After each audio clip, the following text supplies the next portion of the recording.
Start करेंगे data plotting. ये जो डेटा अभी हमें दिख तो रहा है डेटा, बट उस पे उसको बेहतर तरीके से समझने के लिए जो भी हम लोगों ने कुछ भी करना है, एनालिसिस करना है, और जो भी आपके डेटा को देखने का एक तरीका ये भी हो सकता है कि आप डेटा को ग्राफ्स के रूप में आप प्लॉट करना। ग्राफ के रूप में प्लॉट करने में बेनिफिट ये होता है कि जो डेटा की अंडरस्टैंडिंग होती है इमीडिएटली हो जाती है। फॉर एग्जांपल मान लो आपके पास में पूरे 4 साल का 5 साल का सेल्स का डेटा है, ठीक है, उसमें 10,000 50,000 5 लाख इनवॉइसेस हैं। अब मैं आपसे पूछूं कि यार क्या हो रहा है कंपनी के अंदर, आप ये बताओ कि कंपनी ग्रो कर रही है या नहीं कर रही है।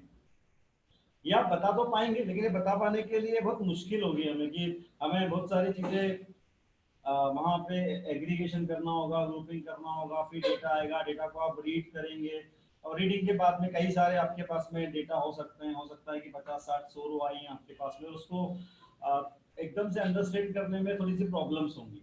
तो अगर लेकिन वही चीज को अगर ग्राफिकल वे में अगर हम लोग रिप्रेजेंट कर दें, ठीक है, तो जो समझने का होगा, जो काम आप वैसे 3 मिनट या 15 मिनट में आप करोगे डेटा को देख के, वो काम आप 3 सेकेंड में आप ग्राफ को देख के समझ सकते हैं कि यार ये कंपनी का सेल्स ग्रो हो रहा है कि नहीं हो रहा है, कंपनी का परफॉर्मेंस अप हो रहा है कि नहीं हो रहा है। या जैसे हम लोग मैच में देखते हैं, क्रिकेट के मैचेस में हम लोग देखते हैं कि यार दो टीमों का परफॉर्मेंस का कंपैरिजन हो जाता है कि यार दो वहाँ पे कुछ भी लाइंस या कुछ अलग अलग तरीके की चीजें जाती रहती हैं, उससे हम लोग कंपेयर कर सकते हैं कि हाँ यार किसका परफॉर्मेंस बेटर हो रहा है, किस ओवर तक किसका परफॉर्मेंस बेटर है, किस ओवर तक किसका परफॉर्मेंस कम था, तो कहाँ पे ऊपर नीचे हो रहा है, वॉट किसी भी तरीके का, किसी का खुद का परफॉर्मेंस हो सकता है, कंपनी का परफॉर्मेंस हो सकता है, प्रॉफिट का, सेल्स का, प्रोडक्ट्स का। आप किसी भी फील्ड में ग्राफिकल रिप्रेजेंटेशन हम लोग कर सकते हैं, और उससे बहुत इमीडिएटली चीजें समझ में आती हैं, वो डाटा को देखने की जरूरत भी नहीं होती। तो वो काम अगर हमें करना है, तो वो काम करने के लिए जैसे जनरल अगर हम लोग बात करें तो इसके लिए मैटलैब एक सॉफ्टवेयर होता है, मैटलैब का यूज करते हैं जनरल यूज में। ये मैटलैब का यूज करते हुए आप एग्रीगेशन और ये सारी चीजें करते हुए आप डाटा को प्लॉट कर सकते हैं। लेकिन मैटलैब जो सॉफ्टवेयर है वो एक लाइसेंस सॉफ्टवेयर है, उसका लाइसेंस बहुत महंगा आता है।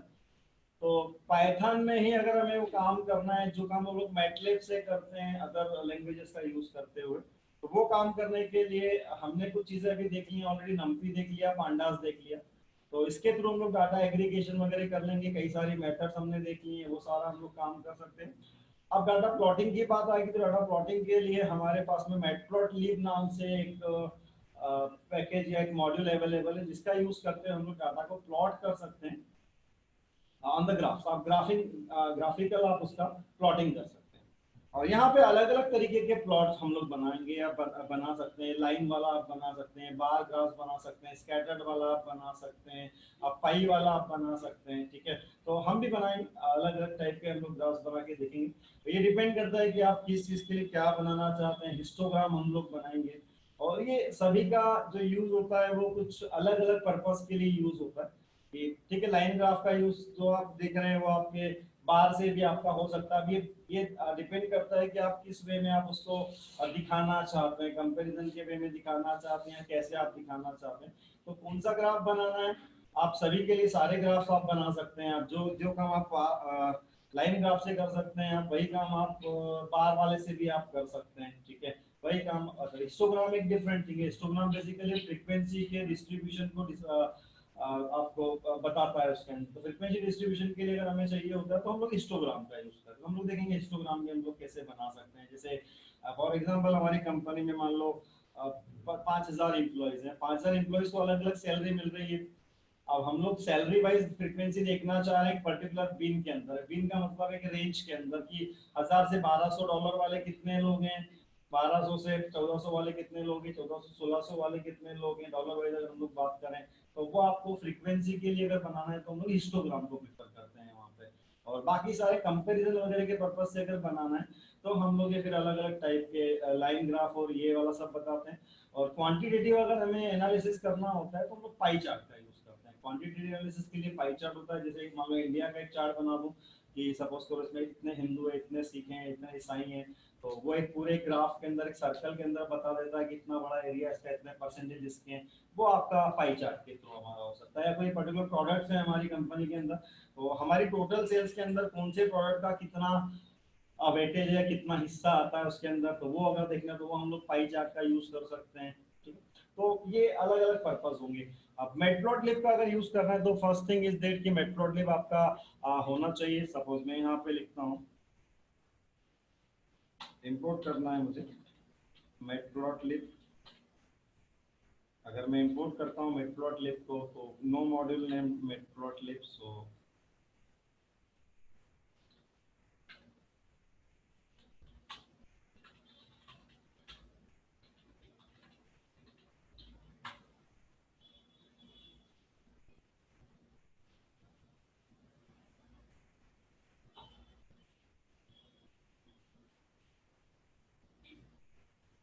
और मेटप्लॉटलिब के देखिए कई सारी चीजें चाहिए उसमें, नंपी भी चाहिए और बाकी सब चीजें भी चाहिए। तो वो बता रहा है कुछ चीजें हैं आपके पास में ऑलरेडी अवेलेबल, कुछ नहीं है तो वो उसने डाउनलोड कर ली है।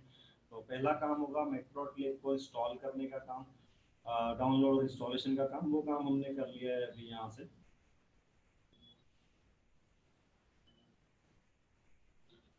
ठीक है, यह भी इंस्टॉल मेटप्लॉटलिब। अच्छा, अब ये मेटप्लॉटलिब का यूज करते हुए आप चाहें तो लिस्ट को, आप चाहें तो डिक्शनरी को, नंपी अरे को, आप डाटा फ्रेम को, हम लोग सभी की प्लॉटिंग कर सकते हैं। इसके लिए ऐसा भी जरूरी नहीं था कि मैं आपको सिर्फ डाटा फ्रेम पढ़ाया तो डाटा फ्रेम के पे हम लोग प्लॉटिंग कर सकते हैं, बिल्कुल भी जरूरी नहीं है। आप बिल्कुल लिस्ट की भी कर सकते हैं, डिक्शनरी की भी कर सकते हैं, एनडी अरे की भी कर सकते हैं। अब ये डिपेंड करता है आप किस तरह से करना चाहते हैं, डेटा आपका किस तरीके से है आपके पास में, उस पर डिपेंड करता है। तो यहाँ हमने मैटप्लॉटलिब को अभी इंस्टॉल कर लिया। अब जब मैं दोबारा इसको रन कर रहा हूँ तो ये मुझे एरर थ्रो नहीं करना चाहिए। अब एरर थ्रो नहीं करी इसका मतलब कि मैटप्लॉटलिब मेरा इंस्टॉल हो गया और सेटअप हो चुका है उसका। ठीक है, इस मशीन में इसलिए कि इसमें 3-4 पाइथन अलग अलग इंस्टॉल्ड है इसमें। तो वो जो भी मोस्ट रिसेंट होता है बेसिकली वो उसके अंदर जाके इंस्टॉल कर रहा होता है। पीआईपी का जो भी पाथ होगा सबसे पहला वाला पीआईपी का पाथ वो उठा लेता है। पर आपके मशीन पे जनरली एक ही अगर पाइथन है तो फिर दिक्कत नहीं आएगी। और ये कहाँ पे इंस्टॉल होता है तो मैंने बता दिया था आपको, साइट पैकेजेस नाम का एक फोल्डर मिलेगा हमें, उसमें हमारा जहाँ पाइथन का इंस्टॉलेशन होगा उसमें आप जब लिब में जाएंगे तो लिब में विल फाइंड कि एक साइट पैकेजेस हैं, और साइट पैकेजेस के अंदर मेटप्लॉटलिब आपका इंस्टॉल होगा। मेटप्लॉटलिब के जो भी डिपेंडेंसीज हैं यहाँ पे, वो डिपेंडेंसी से नंपी का है तो नंपी की सेटिस्फाई कर चुका है, बाकी कुछ जो नहीं सेटिस्फाई करी हैं वो उसने यहाँ पे डाउनलोड कर दी है इसके अंदर। ठीक है, अच्छा, अब हम लोग बेसिक से स्टार्ट करते हैं कि एक बेसिक प्लॉटिंग कैसे करेंगे, और हम लोग लिस्ट का यूज करते हुए प्लॉटिंग करते हैं कि लिस्ट को अगर प्लॉट करना है, क्योंकि लिस्ट में हम लोग मल्टीपल डाटा दे सकते हैं। अगर डाटा एक सिंगल डाटा देना है तो उसकी प्लॉटिंग का कोई ऐसा कोई मतलब नहीं होगा। तो हमें मल्टीपल डेटा की अगर प्लॉटिंग करनी है तो हम लोग कैसे कर सकते हैं। तो मैं यहाँ पे L1 करके एक लिस्ट ले लेता हूँ, और एक लिस्ट में कुछ डेटा हमें डालना होगा। अब वो डेटा हम लोग क्या देना चाहते हैं वो डिपेंड करता है। तो चलिए मैं काम करता हूँ, डेटा को मैं लिख लेता हूँ रोहित। फिर रोहित शर्मा के हम लोग यहाँ पे कुछ रन्स के बारे में बात कर रहे हैं। ये आपका सेल्स भी हो सकता है, ईयर्स भी हो सकते हैं, अलग अलग विल सी। और यहाँ पे उसी कुछ 4 या 5 पारियों के रन हम लोग ले लेते हैं। सपोज एक पारी में उसने 25 रन बनाए, सेकंड में 75, देन 32, देन 108 एंड देन उसने 64। तो ये रोहित शर्मा के हमने क्या बना लिए, रोहित शर्मा के हमने कुछ यहाँ पे रन लिए। अभी जब हम लोग प्रिंट करके देखेंगे तो it is a list, so we will find कि यहाँ पे हमें डेटा डिस्प्ले हो जाएगा। ये डेटा डिस्प्ले हो गया तो, बट ये तो हमने देख लिया है। अब इससे अगर मुझे देखना है कि रोहित का परफॉर्मेंस कैसा है तो काफी सारी चीजें मुझे कैलकुलेशन परफॉर्म करना होंगे। अच्छा, अभी मैं एग्रीगेशन या ग्रुप बाय पे नहीं जाने वाला हूँ, वो हम लोग धीरे धीरे आगे बढ़ते हैं उसके अंदर कैसे हम लोग कर पाएंगे। पहले हम लोग लिस्ट से, एनपी अरे से और डिक्शनरी से करके देख लें, आफ्टर दैट हम लोग बात करते हैं इसके बारे में। अब इसकी मुझे प्लॉटिंग करनी है, तो प्लॉटिंग करने के लिए इंपोर्ट मैटप्लॉटलिब से मेरा काम नहीं होने वाला है। मुझे यहाँ पे क्या चाहिए होगा, तो मुझे यहाँ से करना है फ्रॉम मैटप्लॉटलिब। यहाँ पे इसका सब मॉड्यूल मेरे पास में पाइप्लॉट नाम से, पाइप्लॉट नाम का सब मॉड्यूल है, वो मुझे यहाँ पे इंपोर्ट करना होगा। एज उसको नाम देता हूँ मैं P L. Then you will find कि ऑलमोस्ट एज ए, जो हम लोग कल्चर की बात करते हैं तो कल्चर वाइज पाइथन में जैसे पांडास के लिए पीडी था, डाटा फ्रेम के लिए हमने मान लो डीएफ लिया, या नम्पी के लिए एनपी लिया, तो वैसा ही यहाँ पे पाइप्लॉट के लिए एसपीएलटी लिया जाता है। और ये जरूरी कि आप पीएलटी आप कुछ भी ले सकते हैं यहाँ पे, but generally we will take PLT. अब बहुत बेसिक लेवल पे अगर प्लॉटिंग करनी है हमें, तो बेसिक लेवल पे अगर मैं प्लॉटिंग करता हूँ तो आई विल गेट, मेरे को मिलेगा एक लाइन चार्ट मिलेगा, ठीक है, एक लाइन ग्राफ मिलेगा, लाइन चार्ट मिलेगा, चार्ट या ग्राफ जो भी बोलना चाहें बोल सकते हैं आप उसको। और मैं कैसे यहाँ पे कर रहा हूँ, तो for now just I am doing, मैं एक L1 ले रहा हूँ और L1 को मैं कुछ वैल्यूज देता हूँ 10 20 30 40 50, मैंने 5 वैल्यूज दे दी जो एक सीरीज से बढ़ रही है, ठीक है। और मैं पहले L1 की प्लॉटिंग करके हम लोग देखते हैं कि L1 की प्लॉटिंग से क्या आता है रिजल्ट, और फिर हम लोग रोहित की प्लॉटिंग करेंगे। प्लॉटिंग करने के लिए यहाँ पे प्लॉट नाम से एक मेथड है आपके पास में, जब पीएलटी डॉट आप जब यहाँ पे यूज कर रहे होंगे तो यू विल गेट यहाँ पे प्लॉट मेथड है।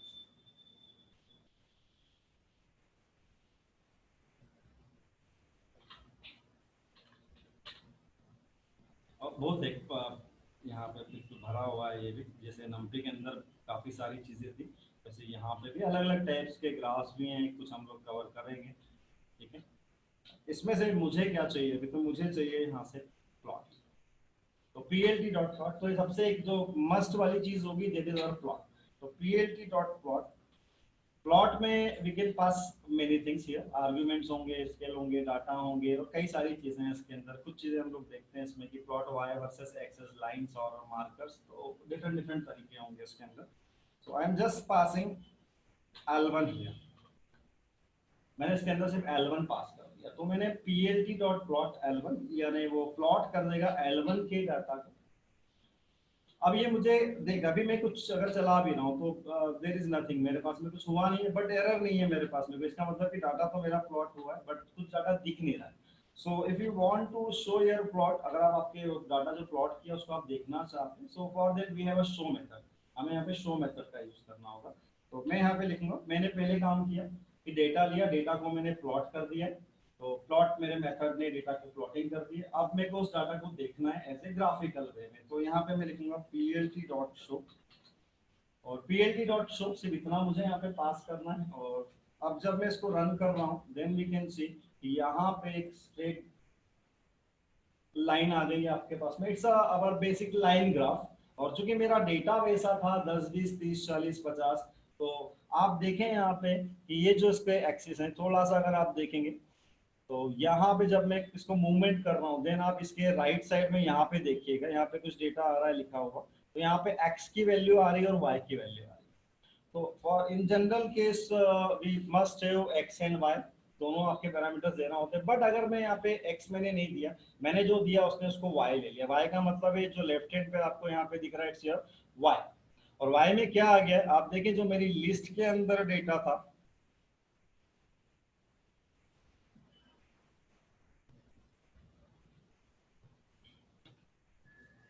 10 20 30 40 50, तो आप देखें 10 से लेके 50 तक का यहाँ पे रेंज आ गया पूरा ये। और ये मेरा y एक्सिस है, आप यहाँ पे देख सकते हैं ये y इक्वल टू 33.5 बता रहा है, बट ऑफ इसका मतलब ये मेरे लिए y एक्सिस।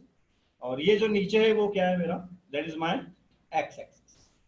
x में मैंने नहीं बोला कि क्या है, तो बाय डिफॉल्ट जब मैं इसको नहीं बताता हूँ कि x में इसको क्या लेना चाहिए, ठीक है, x एक्सिस के लिए, तो बाय डिफॉल्ट ये क्या लेता है, जो भी आपका लेन ऑफ योर डेटा -1 ले लेता है। तो लेन ऑफ डेटा या लेन ऑफ ए या अरे आप जो भी है आपका, उसका -1, मेरी लेन ऑफ अरे कितनी थी 5 थी, तो आप देखें इसने 4 तक का ले लिया, और स्टार्टिंग कहाँ से हो रही है इसकी, 0 से स्टार्ट हो रही है, तो इसमें कुल मिला के मेरी 5 वैल्यू लिया। अच्छा ये जो बीच में आ रहा है 0 आ रहा है, 0.5 आ रहा है, मेरे पास 0.5 नहीं है, ऐसे ही सेम वे में 10 15 तो 15 नहीं है मेरे पास में, पर ये इसका डिफॉल्ट वर्किंग है कि आपकी जो भी डाटा दिया होगा उसके रेंज के हिसाब से ये डिस्ट्रीब्यूशन भी दिखा देता है इसके अंदर कि 0 0.5 then 1 then 1.5 then 2.0 and so on. और ये एक स्ट्रेट लाइन इसलिए आ रही है हमारे पास में, इट्स अ लाइन ग्राफ। तो ये एक लाइन चार्ट या लाइन ग्राफ बोलते हैं हम लोग इसको, क्योंकि इसका रीजन यहाँ पे ये कि मेरा डेटा ही वैसा है कि 10 है फिर 20 है फिर 30 है फिर 40 है 50 है, डेटा में कुछ भी मेरा अप एंड डाउन नहीं है इसके अंदर। So it is showing us a straight line graph कि ठीक है 10 था फिर 20 हुआ फिर 30 हुआ, फिर इस तरीके से ये बढ़ता जा रहा है। जैसे ही आप यहाँ पे कोई भी चेंजेस करेंगे, आप चाहें तो इसको पहले नोट कर लीजिए, अभी नोट नहीं करेंगे तब भी चलेगा, अभी हमें कई सारी चीजें इसमें अभी जोड़नी है, तो वो ऑप्शंस मैं आपको धीरे धीरे बताता हूँ।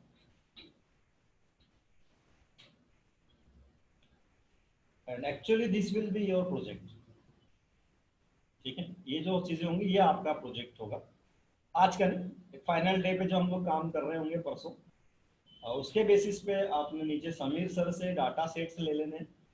एक डाटा सेट पे मैं आपको काम करके दिखाऊंगा, उस डाटा सेट पे जितने पॉसिबल होंगे उतने मैं आपको टास्क करके दिखाऊंगा। उसके अंदर कम से कम मैं कोशिश करूंगा 5 से 10 टास्क तक हम लोग कर पाए, कम से कम 5-6 कर लेंगे तो उसके बाद तो सब समझ में आ जाएगा आपको। और फिर डाटा सेट आपने लेना है। एक डाटा सेट में आपको वैसा दिलूंगा जिसमें मैंने टास्क लिखे हुए 50-60 टास्क लिखे हुए, जिसमें मैं यहाँ पे काम कर रहा हूँ उसमें मैंने 50-60 टास्क कम से कम लिखे हुए, 60 से भी ज्यादा, एक्चुअली 80 के आसपास में टास्क है उसके अंदर। और अब वो टास्क को आपने थोड़ा सा जब स्टडी करेंगे देन यू विल फाइंड कि ठीक है हमें अब हमारे पास जो डाटा सेट है, डाटा सेट जैसे सपोज मैं आपको एक ई कॉमर्स का डाटा सेट लेके काम कराने वाला हूँ, तो ई कॉमर्स का डाटा सेट है, बट आप other different different data sets हैं अलग अलग इंडस्ट्रीज के, वो आप कम से कम चार पांच आप ले लीजिएगा नीचे सर से। फिर वो मेरे टास्क को देखते हुए फिर आप जब एनालाइज करना शुरू करेंगे फिर अब आप आपकी सोच शायद बढ़े कि ठीक है अब हम इस डाटा पे क्या कर सकते हैं। इट इज नॉट नेसेसरी कि आप वैसा के वैसे ही करें जैसा मैंने किया, बट मैंने कई सारे उसमें टास्क लिख दिए हैं, तो वो टास्क आपको हेल्पफुल रहेंगे आपके खुद के डाटा सेट के लिए। अब आपका प्रोजेक्ट क्या रहेगा वहाँ पे, तो प्रोजेक्ट आपके ये रहेंगे कि आपके पास में ग्राफ्स आ गए, एक ग्राफ्स को हम लोग सेव करना भी देखेंगे कि आप इसको एज ए इमेज आप इसको सेव कर पाएंगे। और फिर जो भी आपकी फाइल या जो भी आप आपका पीपीटी वगैरह जो बनाने वाले उसमें आपने पूरा इंट्रोडक्शन देना है पहले कि what you have done in your internship और what you have done in your project whatever जो भी आपका चल रहा है अभी उसके अंदर। So what you can do कि आप बताएंगे उसके अंदर, सपोज कि आपने ई कॉमर्स का डाटा लिया है तो आप उसमें बता देंगे इंट्रोडक्शन में कि आपने क्या लिया था, आपने ई कॉमर्स का 5 साल का डेटा लिया था, जो एक पूरा ग्लोबल डाटाबेस था जिसमें डिफरेंट डिफरेंट कंट्रीज के डिफरेंट डिफरेंट कस्टमर्स थे, कस्टमर्स की अलग अलग कैटेगरीज थी। और सपोज करो कि आपके होम कस्टमर थे, ऑफिस कस्टमर थे, कुछ इस तरह के अलग अलग कस्टमर्स की कैटेगरीज होंगी, मैं समझाऊंगा आपको मैं उसमें। और फिर आप उसमें बताएंगे कि आपने उस पर क्या किया, आपने एनालिसिस परफॉर्म किया तो what analysis you did on that data set वो आपको बताना होगा।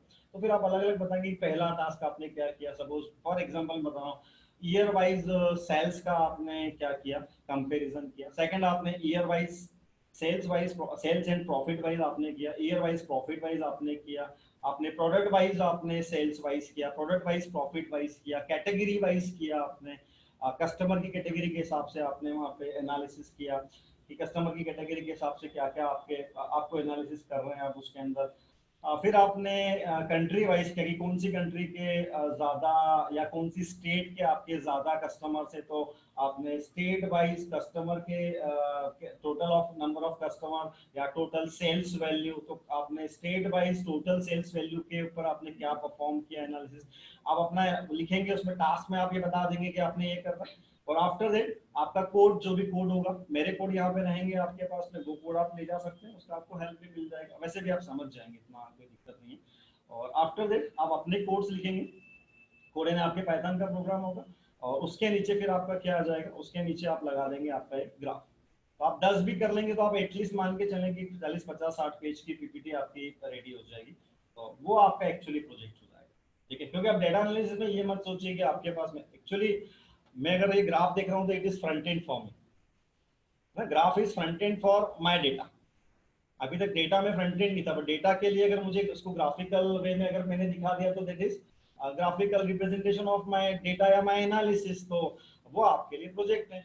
आप चाहें तो उसको HTML CSS वगैरह जो भी आप लोगों को अगर आती है तो आप ऐसा कर सकते हैं कि आप आपको लगता है कि नहीं यार हमारे कई बार HODs कुछ रहते हैं जिनमें कुछ समझ नहीं होती एक्चुअली कि आपने क्या किया, क्या प्रोजेक्ट लेके आए, तो दे ऑलवेज अज्यूम कि आप हमेशा एक वेबसाइट ही लेके आओगे, है ना, ऐसे ही होता है। तो फिर आप क्या करो, आपके 10 जो भी आपने टास्क परफॉर्म किए होंगे उन 10 को आप HTML CSS के थ्रू क्या कर दो, 10 पेज बना के या 20 पेज बना के और आप उस पर लगा दो, उसके अंदर क्यों डेटा को रीड करते हुए इमेजेस दिखा देगा और एनालिसिस, और वो आप पहले HTML पेज पे एनालिसिस दे दो, उसी के नीचे उसका ग्राफ दिखा दो। फिर सेकंड टास्क में आपने क्या किया, तो आपका एक वो वाला एनवायरनमेंट भी आप बना सकते हो आप उसके अंदर। ठीक है, तो एग्जैक्टली यहाँ पे वैसा मत सोचिए कि हम लोग फ्रंट एंड वैसा कोई वेबसाइट जैसा फ्रंट एंड बनाने वाले हैं। This is front end for my, मैं इसको बोलूंगा कि मेरे लिए मेरा फ्रंट एंड ही हो गया, जो मेरा रिजल्ट है it is front end for मी। ठीक है, और इसका एक अपना देखिए जो फ्रंट एंड डेवलपमेंट है दैट्स अ डिफरेंट फील्ड, और ये आपका एनालिसिस है दैट्स अ डिफरेंट फील्ड।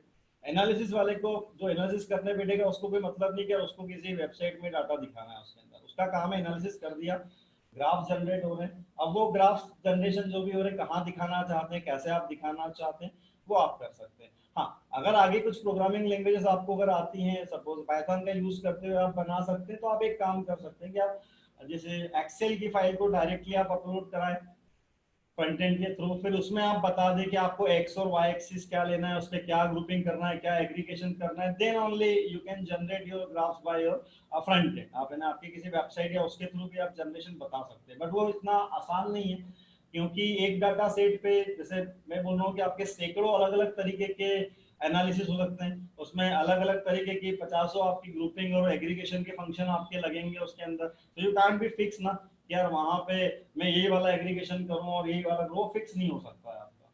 तो वो जो आपका बैकएंड वाला जो कोड होगा पाइथन का, जो हम लोग कोड यहाँ पे लिख रहे हैं लिखने वाले हैं, वो कोड तो आपके हर एक एनालिसिस के लिए बदलेगा, हर एक एनालिसिस में डिफरेंट चीजें होंगी, तो वो आप कैसे मैनेज करना चाहते हैं, आप कैसे आप आपके एचओडी को, लेकिन आगे फर्दर उसके बाद आपसे एचओडी के अलावा कोई नहीं पूछेगा ना ये चीज, जब आप कभी कंपनी के लिए बैठ रहे होंगे then you can show him कि हमने ये प्रोजेक्ट पे काम किया था जिसमें ये डेटा था हमारे पास, इसका हमने एनालिसिस किया था, ये एनालिसिस किए थे और उसमें ये तरह के एनालिसिस किए, तो हमारा आउटकम क्या आया, आउटकम आपको देना है ना, फाइंडिंग्स क्या है आपकी, आपके एनालिसिस के बाद में फाइंडिंग्स क्या है, फाइंडिंग्स आपको अपनी देना है कि जैसे ईयर बाई सेल्स डाटा आया है, ग्राफ भी आ गया, सब आपने कर लिया, अब आपको वहाँ पे फाइंडिंग लिखना होगी आपकी कि आपकी फाइंडिंग क्या है, कि suppose company is growing with at the rate 15% per annum और वॉट एवर, एक एवरेजिंग लेके आप करना चाहते हैं, जैसे भी आप करना चाहते हैं इसके अंदर कुछ उसमें आप लिख भी सकते हैं कि पर्टिकुलर महीने वाइज अगर कुछ किया है आपने तो उसमें आप डिटेल आप फाइंडिंग बता सकते हैं आपकी, कि स्पेशली जैसे अगर मैं विदेश की बात करूं तो जैसे हमारे यहाँ पे दिवाली पे ज्यादा सेल होती है, लेकिन अगर हम लोग बाहर की बात करेंगे तो क्रिसमस पे ज्यादा सेल होती है, या हमारे यहाँ त्योहारों पे ज्यादा सेल होती है, वहाँ पे उनके त्योहारों पे गुड फ्राइडे पे ज्यादा सेल होती है, ठीक है, तो उस तरीके के अलग अलग उनके भी हैं, तो वो आप महीने वो फिक्स भी है उनका कि महीने के हिसाब से क्या होता है, प्रोडक्ट वाइज भी हम लोग फाइंडिंग कर सकते हैं कि सपोज मदर्स डे आया था तो मदर्स डे वाले महीने के अंदर जो सेल्स में जो प्रोडक्ट का जो रेशो था वो उस तरह के ज्यादा थे जो गिफ्ट के लिए दिए जाने थे, क्रिसमस में फैमिली के हिसाब से जो ज्यादा कुछ हुआ होगा, ठीक है, या कोई ऐसा डोनेशन वाला भी एक वीक आता है उनका, है ना, तो वो एक डोनेशन वाला कुछ गिव समथिंग, उससे तो नाम ध्यान नहीं आ रहा है मुझे उसका, तो विदेशों में चलता है, उसमें वो लोग लेके और किसी और को गिफ्ट कर देते हैं चीजों को, उसके अंदर डोनेशन वाला कुछ रहता है, वो अलग अलग चलते हैं, तो वैसी फाइंडिंग्स आपकी, पर वो आपकी समझ पे डिपेंड करता है कि आप एक ही डाटा सेट में से आप सैकड़ों चीजें हजारों चीजें आप निकाल सकते हैं, बट वो आपकी समझ पर डिपेंड करता है कि आप कैसे निकाल पाओ, वो चीज मेरे लिए पॉसिबल नहीं कि मैं किसी भी ह्यूमन बीइंग में उस चीज को डेवलप कर पाऊँ, वो पॉसिबल आपके लिए स्टडी पे बेसिस है, आप इस स्टडी पे बेस्ड होगी कि आप स्टडी करेंगे डेटा की, सोचना शुरू करेंगे कि यार यहाँ पे उस कंपनी के पॉइंट ऑफ व्यू से आप अपने आप को मालिक मान के या मैनेजर मान के सोचिए कि डाटा सेट मेरे पास में, डाटा मेरे पास में, अब मैं इसमें से किस तरह से देखूं ताकि मैं ऐसा कोई प्रपोज कर पाऊँ यहाँ पे फंडा जिससे कि मेरी कंपनी की सेल अप हो, या कुछ भी जो भी आप जिस भी पर्टिकुलर उसके लिए कर रहे हैं, चाहे आप एनवायरनमेंट का डाटा देख रहे हैं, एटमॉस्फेयर का डाटा देख रहे हैं, वॉट एवर। चलिए ये आपका एक सिंपल एक लाइन चार्ट यहाँ पे आ गया आपके पास में, और जब जब मैं जैसे इस लाइन के ऊपर जा रहा हूँ देन यू कैन सी वो एक्स और वाई एक्सिस के हिसाब से मुझे बताते चला जा रहा है, तो एकदम बेसिक लेवल का प्लॉटिंग हमने यहाँ पे किया हुआ है। ठीक, आगे बढ़ू, चल इसका आईडी नहीं, इसका आईडी तो आपको बता, आईडी है ना, नहीं मैं समझ में, आपके आईडी से क्या मतलब है, आईडी तो पाइथन के आता है, नहीं मेट्रोलिब का अलग से नहीं, आईडी का मैं बताता हूँ आपको, आईडी भी यूज करना है आपको, स्पाइडर और जुपिटर का यूज करना भी मैं बताता हूँ आपको कि आप कैसे आप स्पाइडर या जुपिटर का यूज कर सकते हैं, चलिए मैं पहले वो भी बता देता हूँ क्या है इसमें,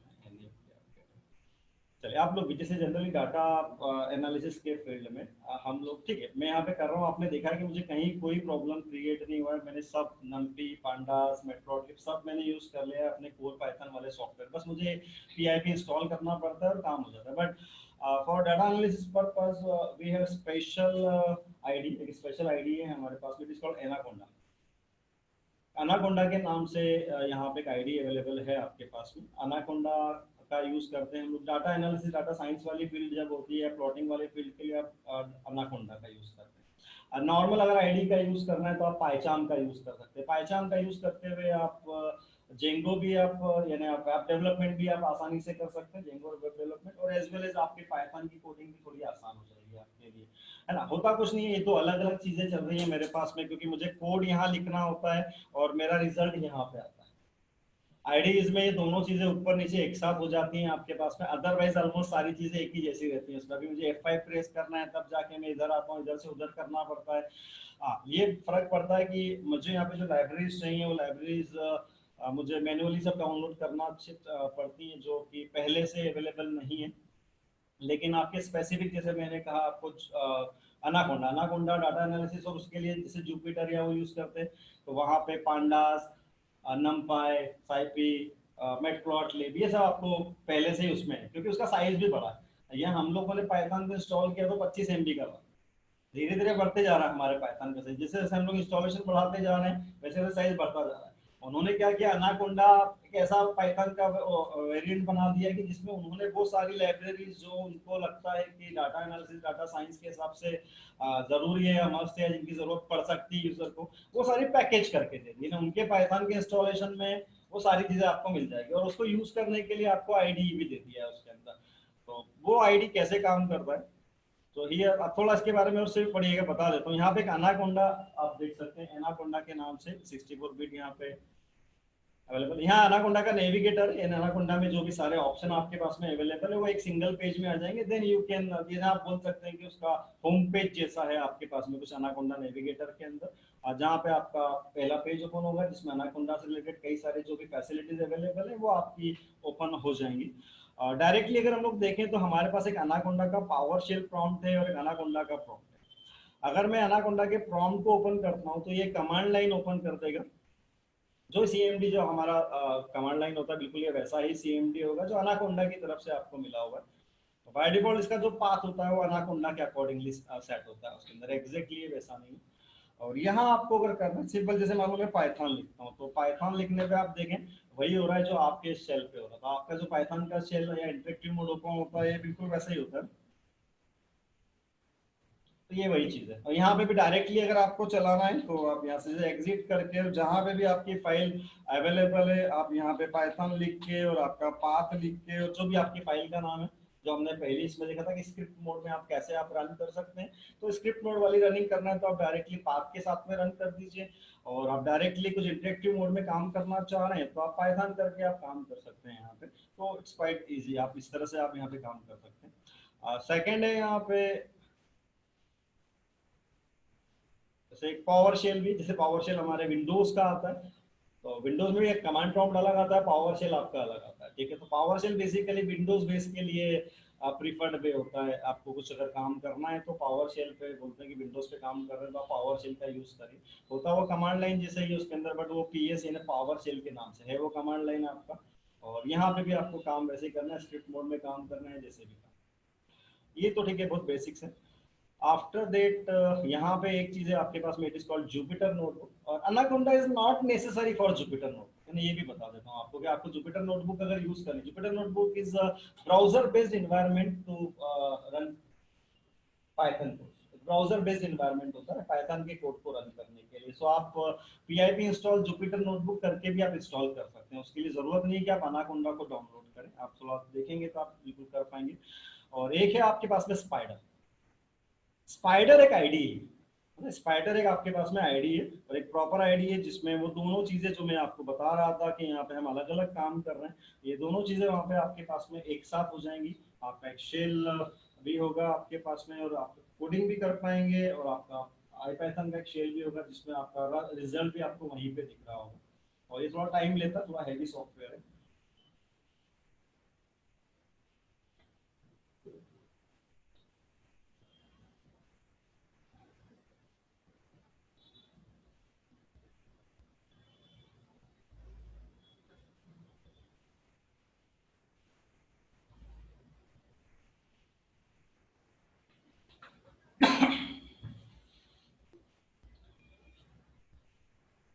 सब नाम इन्होंने वैसे ही खतरनाक रखे हैं, एनाकोंडा, पाइथन, स्पाइडर, है ना। रिलेटेड वाले एकदम नाम। स्पाइडर में आप देखिए यहाँ पे अंदर सांप को उसने जाल में फंसा लिया है।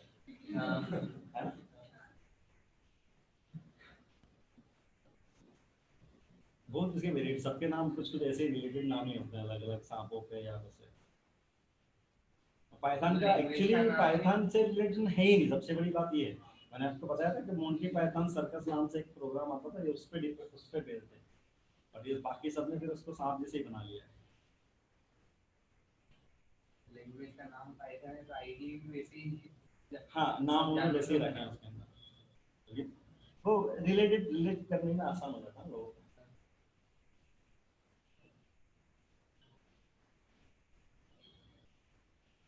Loading Python console.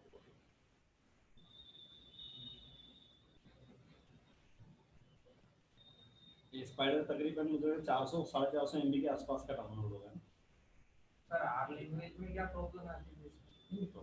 आर क्या एक्चुअली स्पेसिफिकली एक्सेल के लिए बहुत पावरफुल है, एक्सेल स्पेशली एक्सेल के लिए बहुत पावरफुल है। बाकी दूसरे डेटाबेस के लिए, बाकी दूसरे में फिर वो प्रॉब्लम्स क्रिएट होती हैं, बाकी दूसरे में प्रॉब्लम्स क्रिएट होती हैं कि वो उतना फिर हेल्पफुल नहीं रह जाता। ठीक है हमारे पास, ये देखिए स्पाइडर का एडिटर आ गया है यहाँ पे, और यहाँ पे कंसोल अभी एक कर्नेल आपका ओपन हो जाएगा। तो जो मैं यहाँ पे चला रहा हूँ उसका रिजल्ट मुझे यहीं पे दिख रहा होगा। ऑप्शन है आपके पास में सारे, यहाँ पे आप न्यू फाइल बना सकते हैं, ओपन कर सकते हैं, कौन सी रिसेंट थी, तो सारे ऑप्शन वहाँ आ रहे थे, ऑप्शन यहाँ पे भी है आपके पास। अब यहाँ पे कुछ भी मान लो वॉट एवर प्रोग्राम आप यहाँ पे अगर लिखना चाहते हैं फॉर एग्जाम्पल,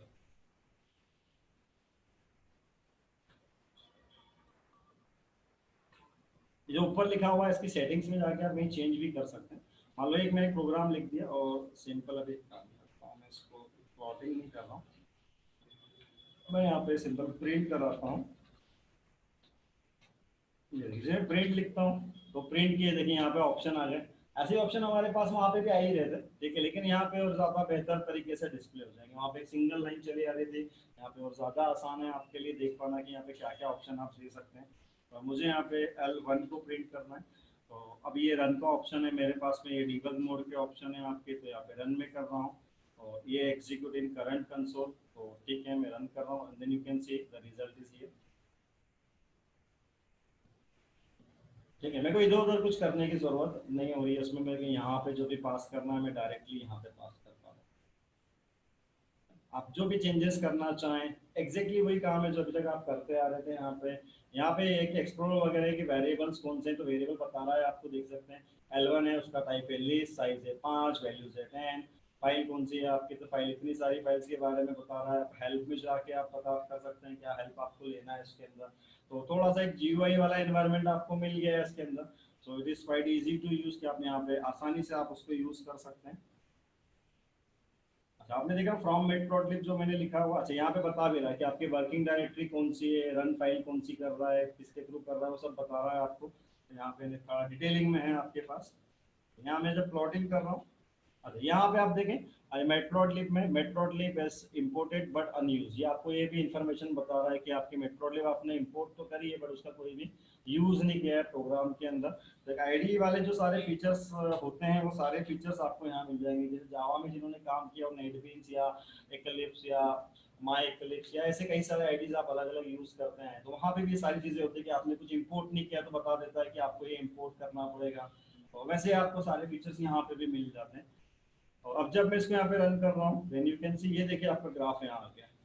अभी वहां पे क्या हो रहा था, ग्राफ आपका अलग से एक फाइल में आपका आ रहा था, उसके अंदर आपके सेम शेल पे नहीं आ रहा था, वहाँ पे shell shell can't show you the images, shell पे आपकी इमेजेस नहीं आ सकती कभी भी।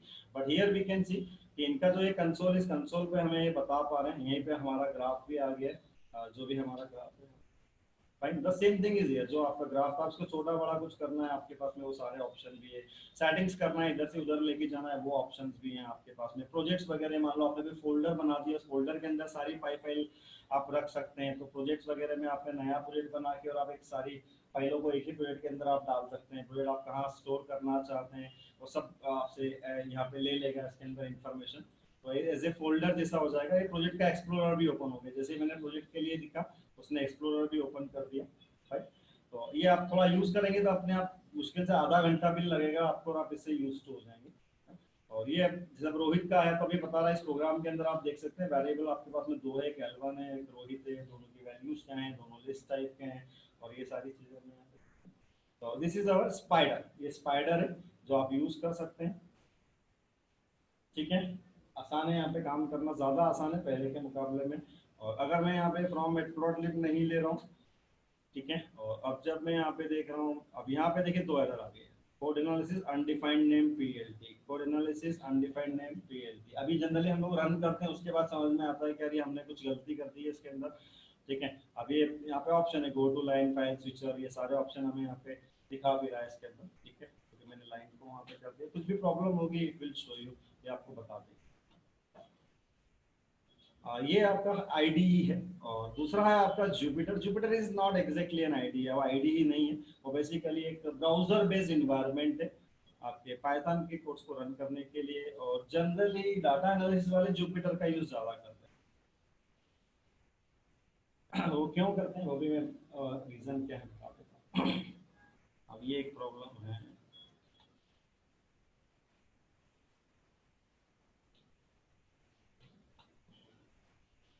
बट जनरली खुल जाता है अपने आप से, कई बार ये आपके ब्लॉक अगर कर देती है कोई चीज तो फिर वो आपको इस तरह का एक नोटपैड अगर आ जाता है तो आप यहाँ पे पढ़ लीजिए कि this page should redirect you to Jupyter notebook if does not exist. तो आपने ये यहाँ पे जो एक लिखा हुआ है कोड, ये यूआरएल जो लिखा हुआ है इस यूआरएल को कॉपी कर लीजिएगा सिंपली, और आपके ब्राउजर को ओपन करके और आप यहाँ पे और उसको सेव कर लीजिएगा, तो ये जुपिटर नोटबुक स्टार्ट हो जाएगी।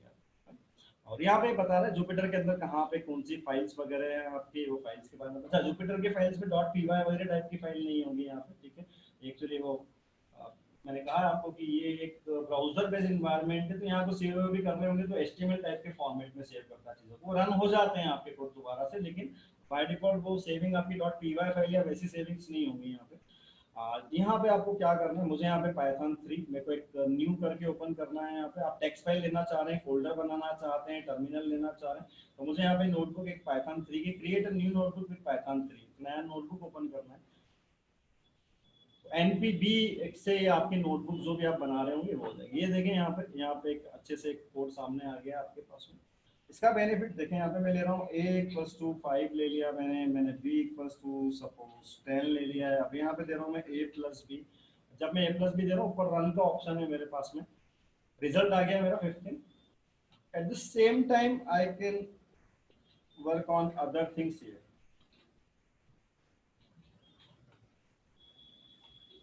अब मुझे फिर से ऊपर वाले पे काम करना है, मैं फिर ऊपर वाले पे जा सकता हूँ, मुझे नीचे वाले पे आना है, मैं नीचे वाले पे जा सकता हूँ, ऊपर वाले को मुझे नीचे लेके आना है, ये देख सकते हैं मैं नीचे लेके आ सकता हूँ, उसको ऊपर लेके जाना है मैं ऊपर लेके जा सकता हूँ।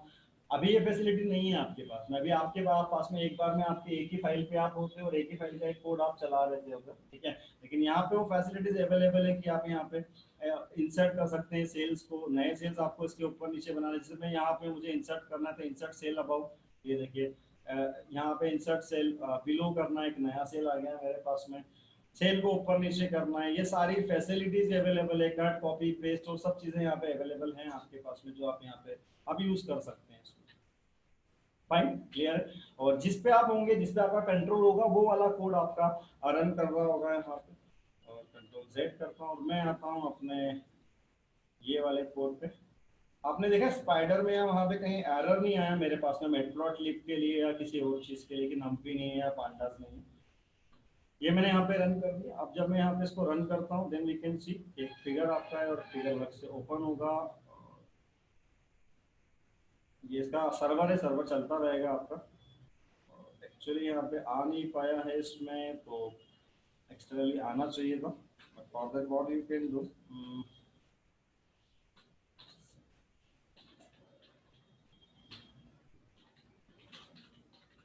ऐसा कुछ अगर मैं सही हूँ तो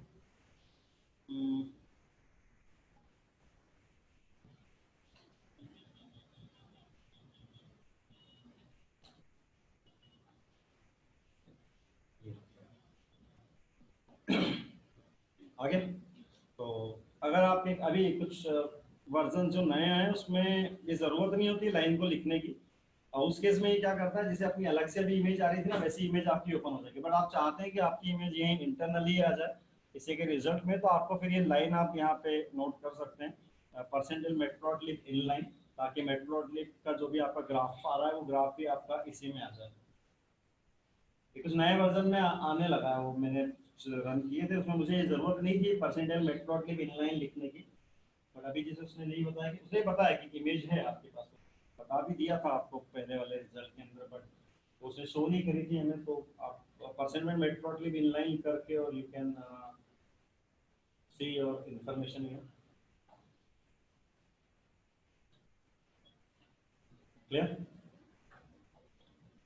तो परसेंटाइल मेट्प्लॉटलिब इनलाइन ये पहले सबसे ऊपर आप लिख दीजिएगा, और उसके बाद में आप चलाएंगे तो आपके ग्राफ व्राफ सब आपको यहीं पे दिखने लग जाएंगे, तो काम ज़्यादा आसान हो गया। अलग से एक इमेज खुलेगी, इधर से उधर कोड में जाना है, कभी ऊपर कभी नीचे जाना है, तो वो सारी चीज़ें आपके लिए ज़्यादा आसान तरीके से आप यहाँ पे करवा सकते हैं।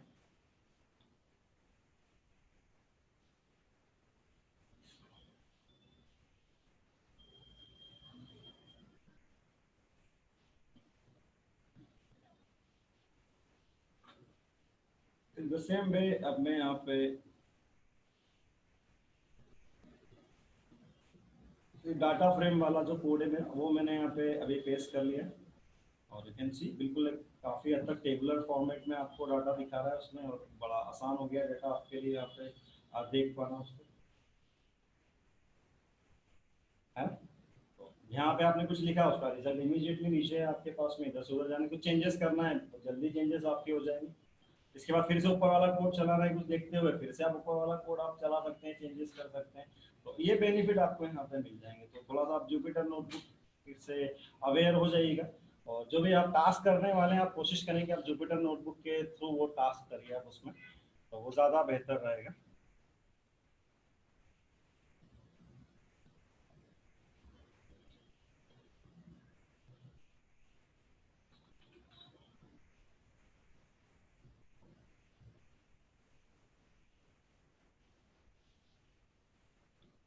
ये देखिए यहाँ पे एक फाइल आ गया आपका abc.ipynb, ठीक है।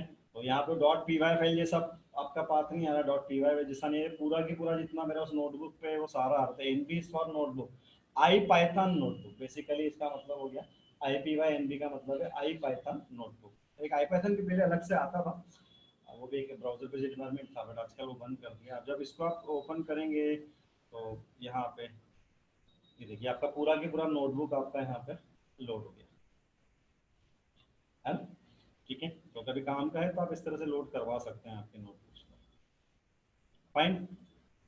अब अनाकोंडा आप पहले क्या करिए, आप अनाकोंडा को डाउनलोड करें, और आफ्टर दैट आप उस पर जुपिटर पे काम करना देखिए। स्पाइडर पे तो बहुत ज़्यादा आसान, जुपिटर पे थोड़ा सा आप अपना हाथ साफ करिए, स्पाइडर पे भी करिए, ताकि आप आपके रिज्यूमे में आप लिख पाए, है ना, आपने कौन से आईडीज पे काम किया हुआ, आप रिज्यूमे में आप लिखेंगे तो ज़्यादा बेहतर होगा। तो आप वहाँ पे अगर प्रॉपरली बताएंगे कि आपने बेसिक पाइथन जो आपने python.org से इंस्टॉल किया, आप उस पर काम कर सकते हैं, पाइथन के आप इंटरेक्टिव मोड पे काम कर सकते हैं, पाइथन के आईडीएलई पे काम कर सकते हैं, आप अनाकोंडा स्पाइडर पे काम कर सकते हैं, आप अनाकोंडा के जुपिटर पे काम कर सकते हैं। तो आप जितनी ज़्यादा चीज़ें बताएंगे उतना ज़्यादा अच्छा रहेगा, क्योंकि डाटा एनालिसिस के लिए अगर कोई कंपनी आती है तो generally they will be working on Jupiter, उनके जुपिटर यूज हो रहा हो। मैंने बताया दोनों में मुझे कोई फर्क नहीं मिल रहा है वहाँ पे, क्योंकि मैं तो सारे काम सबसे कर पा रहा हूँ, but they will be working on Jupiter preferably, तो आप वो आप यूज करें। जो वेब फ्रेमवर्क के लिए आती हैं वो जेंगो का यूज करती है, तो पाइचाम का या फिर फ्लास्क का यूज कर रही होती है, तो वहाँ पे पाइचाम और फ्लास्क दो हमारे पास में वेब फ्रेमवर्क है, तो वो उसके लिए हम लोग पाइचाम को प्रेफर करते हैं। और नॉर्मल भी, जैसे स्पाइडर में मैंने अभी पाइथन का नॉर्मल कोड चलाया, आप पाइचाम भी आप नाम लिख लीजिएगा इसका, पाइचाम, अनाकोंडा, ये दो आपने ध्यान रखना, एक पाइचार्म और एक अनाकोंडा।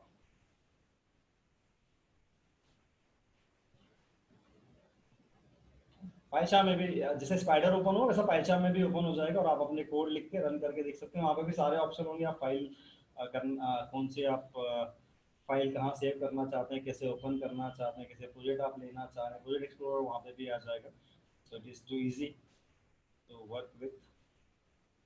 और ये समझ में आ गया कि कभी अगर जुपिटर डायरेक्टली स्टार्ट नहीं होता है तो एक नोटपैड की फाइल अगर स्टार्ट हो रही है आपकी, तो उसमें से वो एड्रेस आपने नोट करके HTTP वाला, और एक बार फिर उसकी एक लिंक शेयर कर देंगे तो अगली बार से तो फिर वो आपका डायरेक्टली वही ओपन हो जाएगा।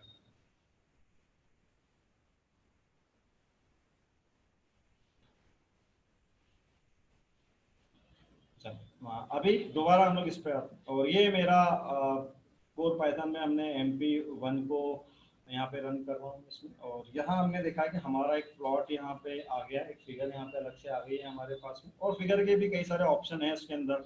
आप क्या करना चाहते हैं, एक्सेस को चेंज करना चाहते हैं, जूम वगैरह करना चाह रहे हैं, तो जैसा भी आपको करना है, बहुत सारे ऑप्शन, डाटा होगा तब होगा। सेव करना चाहते हैं आप इस फिगर को, तो आप यहाँ पे सेव का बटन क्लिक करके you can save as PNG और JPG, और जो भी फॉर्मेट में आप सेव करना चाहें आप सेव भी कर सकते हैं आपकी इमेजेस को। और हम लोग देखेंगे कोड के थ्रू भी डायरेक्टली सेव करना हम लोग देखेंगे इसके अंदर। ठीक है, आपको यहाँ पे से कुछ, ये देखिए आप, मैं इसको मूव भी करना चाह रहा हूँ तो मैं मूव भी कर सक रहा हूँ। तो ऑप्शन है जो आप सेट कर सकते हैं। कुछ और ऑप्शन भी हैं, click on slider to adjust subplot parameter. Subplot अभी हम लोग देखने वाले हैं क्या होता है। तो ये एक बेसिक प्लॉट हमने यहाँ पे दिया, और जो मेरा रिजल्ट आ रहा है उसमें अभी ठीक है ओपन हो गया, लेकिन बहुत सारी चीजें कुछ अभी फिलहाल समझ में नहीं आ रही मुझे कि एग्जैक्टली ये क्या है, एग्जैक्टली ये क्या है, एग्जैक्टली ये क्या है, ये मेरा ग्राफ किस लिए। तो समो जब हम लोग कोई ग्राफ देखते हैं कई बार तो कई सारी इंफॉर्मेशन उस पर रहती है, एक्चुअली ग्राफ क्या रिप्रेजेंट, ग्राफ का एक टाइटल होता है, ये एक्स क्या है, ईयर्स हैं या फिर सेल्स है या फिर प्रॉफिट है या क्या है, वो यहाँ पे प्रॉपरली लिखा रहता है। ये आपका डाटा जो है वो क्या है, वो भी यहाँ पे प्रॉपरली लिखा रहता है इसके अंदर। यहाँ पे भी बताया जाता है कि ये एग्जैक्टली ये जो लाइन बनी हुई है, ब्लू कलर से जो लाइन है वो क्या रिप्रेजेंट कर रही है, या रेड कलर से कुछ लाइन है वो क्या रिप्रेजेंट कर रही है। तो एक डिटेलिंग होना चाहिए आपकी ग्राफ पे, ठीक है। अब हम लोग यहाँ पे देखते हैं कि अगर मैं L1 की जगह मैं रोहित का ग्राफ बनाता हूँ, अभी L1 को हम लोग बोल, यहाँ पे मैं रोहित का ग्राफ बना रहा हूँ। In this case we can see, अब आपका जो ग्राफ बना है डिफरेंट, अब ग्राफ आपका कुछ डाटा के हिसाब से ग्राफ है। यहाँ पे ये रन है, और what we can say, so we can say it innings, क्योंकि मैंने नहीं बताया था तो बाय डिफॉल्ट इसने क्या लिया, जितने मैंने नंबर ऑफ उसके अरे में नंबर थे मेरे 5, तो मैंने बता दिया it will start from 0, and जो लेन ऑफ अरे -1 तक आ गया, यानी ये 0 से लेके 4, यानी पहली इनिंग को आप 0 से 1 मान सकते हैं, सेकेंड को आप 1 से 2 वाली बोलेंगे, फिर 2 से 3 वाली, और 3 से 4 वाली। इस तरह से 4 इनिंग्स हमारे या 5 इनिंग्स हमारे पास में हो गई है इसके अंदर। यहाँ आप आएंगे, इट विल शो यू कि यहाँ पे आपको एक्स और वाई आप देख सकते हैं इसके अंदर। इससे हमें समझ में आ रहा है कि ठीक है, जब जनरली अगर हम लोग देखें तो यहाँ पे क्या समझ, रोहित का जो परफॉर्मेंस है वो कैसा दिख रहा है कि ठीक है, उसने अगर अच्छा शुरू किया, अगली इनिंग के अंदर वो थोड़ा सा गड़बड़ होता है, फिर उसका और बेहतर होता है, लेकिन फिर उसका गड़बड़ होता है। ये किससे एक फाइंडिंग है मेरी इसके अंदर, इस एनालिसिस। Got it clear. तो ये अगर डाटा जैसा है वैसा डिपेंड करेगा, और by default it will be showing you line chart, ये हमेशा लाइन चार्ट देगा। डिफॉल्ट कलर इसका ब्लू कलर होगा। अगर आपने यहाँ पे एक्स एक्सिस नहीं दिया है तो एक्स के लिए वो नंबर ऑफ लेन ऑफ अरे -1 कर लेगा। ये समझ में आया आपको, क्लियर हुआ, ठीक है। लेकिन चलिए, हम लोग ऐसा नहीं चाहेंगे, हम लोग चाहेंगे कि इसमें कुछ चीज़ें हम लोग हमारे हाथ से दें, हमारे हाथ से सेट करें। जैसे मैं चाहूँगा कि जो भी मेरा प्लॉटिंग है ना, उसका जो टाइटल है वो मैं कुछ बताना चाह रहा हूँ कि विराट परफॉर्मेंस या रोहित परफॉर्मेंस या कंपनी ईयर सेल्स कंपैरिजन या व्हाटएवर। तो मुझे अगर यहाँ पे मेरे इस प्लॉट को लेबल अगर टाइटल अगर देना है, तो पहले मैं वो बेसिक्स वाले बताता हूँ, सब में कॉमन रहेंगे इसलिए ठीक रहेगा। तो आप यहाँ पे सेट कर सकते हैं plt.title, what is your title, so you can pass here. आप फोल्ड वगैरह सेट कर सकते हैं, लोकेशन वगैरह आप सेट कर सकते हैं, और लेबल आपको देना है कि आपका टाइटल क्या है। तो मेरा यहाँ पे टाइटल है रोहित, और चूंकि मैंने रोहित कर दिया तो आपको मालूम है यहाँ पे कि मुझे या तो मैं डबल कोट में पास करूँ, क्योंकि वो सिंगल कोट का क्लोजिंग ले लिया है उसने वहाँ पे। तो मैंने एक टाइटल दे दिया है इसमें, और टाइटल देने के बाद में अगर मैं रिजल्ट देख रहा हूँ, सो वी कैन सी कि आ रहा है आपके पास में यहाँ पे रोहित परफॉर्मेंस लिखा हुआ आ गया है हमारे पास। फाइन। तो टाइटल से क्या होने वाला है वो आपने देख लिया, it will show you a title, ये आपको एक टाइटल शो कर देगा। सेकेंड चीज मैं यहाँ पे कर रहा हूँ plt.x लेवल। आप एक्स लेवल जो है आपका वो आप क्या देना चाह रहे हैं, तो एक्स लेवल यहाँ पे भी ऑप्शंस हैं आपके पास में, ऑलमोस्ट वही वाले ऑप्शन है जो पहले थे। ठीक है, चलेंगे, बार ओपन होगा तो मैं बता दूंगा आपको। ये यहाँ पे ये प्रॉब्लम है कि कई बार ओपन होता है, कई बार नहीं होता है, बट वो आपके आईडीज के अंदर वो 99.99% टाइम सक्सेसफुल होता है। लेकिन एक प्रॉब्लम होती है स्पाइडर के अंदर, वो ध्यान रखिएगा कि कई बार आप डाटा चेंज कर लेते हो लेकिन रिजल्ट आपका पुराने डाटा के बेसिस पे आता है। ठीक है, वो अपनी मेमोरी के अंदर वो चीज रखता है आपका, जो भी जैसे L1 लिया है, L1 का मान लो फिलहाल अभी 5 उसके अंदर एलिमेंट्स थे, ठीक है, मैंने 6 कर दी, तो भी आप कई बार देखोगे आपको 5 ही एलिमेंट आ रहा है, फिर 6 करने के बाद में सेव करने के बाद में भी आपके 5 ही एलिमेंट आ रहा है। ये एक प्रॉब्लम स्पाइडर में कई बार आपके साथ में हो सकती है, यार मैंने चेंज किया फिर भी रिजल्ट चेंज क्यों नहीं हो रहा है, तो उसका रीजन है, तो उसमें फिर आपने एक बार उसको बंद करके और फिर आप दोबारा चालू करेंगे तो इट वर्क्स फाइन।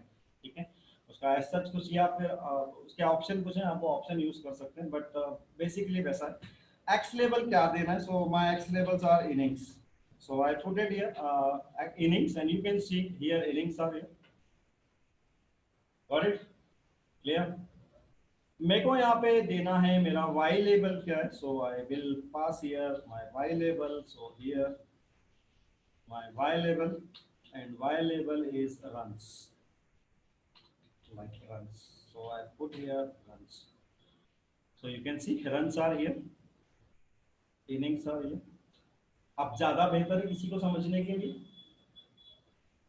है ना? ठीक है, ये इंफॉर्मेशन आती जा रही है आपके पास में, और आप यहाँ पे देख सकते हैं ये किस तरीके से चीजें बदल रही है हमारे पास। तो मैंने यहाँ पे एक्स लेवल ले लिया, मैंने यहाँ पे वाई लेवल ले लिया। मैं चाह रहा हूँ कि इसमें एक लेजेंड भी आ जाए। अभी तो ठीक है, एक सिंगल है तो वी कैन सी कि हम लोग समझ सकते हैं कि यार वो रन्स का ही ग्राफ है होगा, बट अगर आपके मल्टीपल चीजें हुई हैं या कंपैरिजन आप कर रहे होंगे, then it should be clear कि वो एग्जैक्टली चीज क्या है। It is called legend. और लेजेंड अगर लेके आना है तो लेजेंड लाने के दो तरीके आपके पास में अवेलेबल हैं। आप चाहें तो आपके प्लॉट में आप यहाँ पे दे दीजिए लेबल इक्वल्स टू, और आप लेबल में क्या देना चाह रहे हैं, तो मैंने यहाँ पे दे दिया सपोज रन्स। और अब मुझे यहाँ पे क्या करना होगा, so I have to call it legend method. तो लेजेंड मेथड मैंने यहाँ पे कॉल कर लिया। यहाँ पे भी आर्गुमेंट्स ऑफ वाक्स हो सकते हैं आपके, एंड वी कैन सी जब मेरा ये रन हो रहा है, देन यू कैन सी ये रन्स लिखा हुआ है। अब यहाँ पे 3-4 चीजें होती तो आपको बहुत जरूरी होगा ना कि आप ये किस बेसिस पे आप बता रहे हैं उसके अंदर। अभी फिलहाल एक मैं भी एक के हिसाब से इसलिए समझा रहा हूँ कि आसान होगा आपके लिए, ज्यादा डाटा ले लूंगा तो फिर थोड़ा मुश्किल होंगी चीजें। तो अभी बेसिक्स में आप देखें कि मैंने यहाँ पे बता दिया, तो लेबल मैंने बता दिया रन से, और वो मेरा लेबल यहाँ पे आ गया और बता भी रहा है कि ब्लू कलर की जो लाइन है आपकी वो आपके यहाँ पे रन के लिए। तो मैंने जैसा लेबल मैंने पास किया है प्लॉटिंग में, वो लेबल मेरे पास में वहाँ पे आ चुका है। ये काम मैं दूसरे तरीके से भी कर सकता हूँ, बट अब हम लोग कर भी रहे होंगे, चाहे तो उसको नोट कर सकते हैं। अभी हमने एक चीज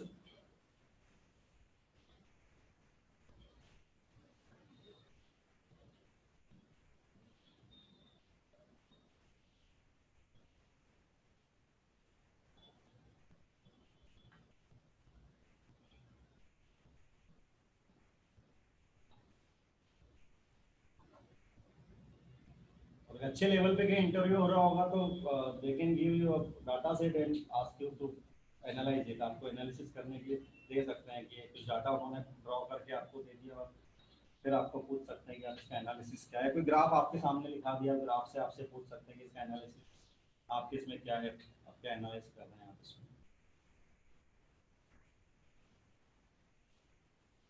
इनकी जो वर्क होगी वो फ्रंट एंड वालों से ज़्यादा वर्क है, ये ध्यान रखिएगा। डाटा एनालिसिस, डाटा साइंटिस्ट वाले जो लोग होंगे उनकी वर्क बहुत ज़्यादा होगी वेब डेवलपमेंट वाले लोगों से। यार आपने जेंगो सीखा है तो ठीक है, जेंगो आपको करना है, या कोई आपने कुछ सीखा, लेकिन इनकी वर्क ज़्यादा होगी।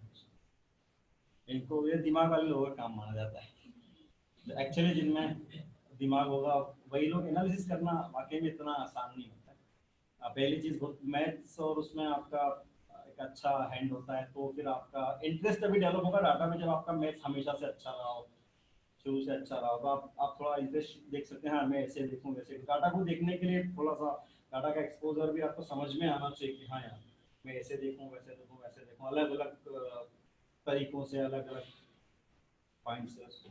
वो चीज़ सिखा पाना मुश्किल है, वो मेहनत वाला काम वो आपका मेहनत वाला काम है। कुछ गॉड गिफ्टेड है, कुछ लोग बचपन से रहते हैं जिनको मैथ अच्छा लगता है, कुछ लोग ऐसे रहते हैं बचपन से जिनको मैथ बिल्कुल पसंद नहीं आता, तो वो मैथ्स में हमेशा रब्बा गोल रहता है हम लोगों का, कितना भी आप कोशिश करो, कितनी भी ट्यूशन लगा लो, लेकिन कुछ नहीं कर पाते हैं। तो कुछ ऐसे रहते हैं कि जिनको जरूरत ही नहीं पड़ती है, कुछ रहता है, अब है अलग अलग चीजें हैं भगवान की दी हुई। अब उसमें अब किसी को हिस्ट्री या किसको चलो किसी को याद रहता है ज्यादा।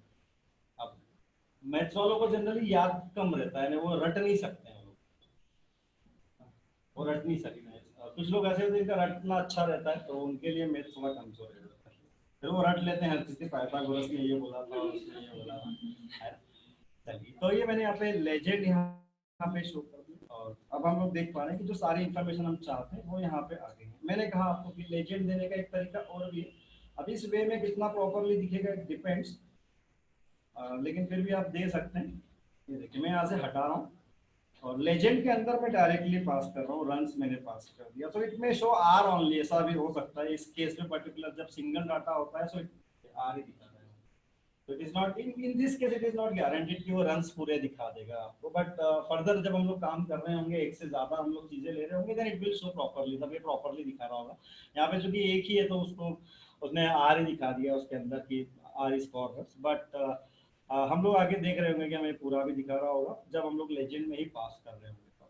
तो एक तरीका, पहले वाला भी तरीका आपका बेहतर है कि आप यहाँ पे आप लेवल रख सकते हैं,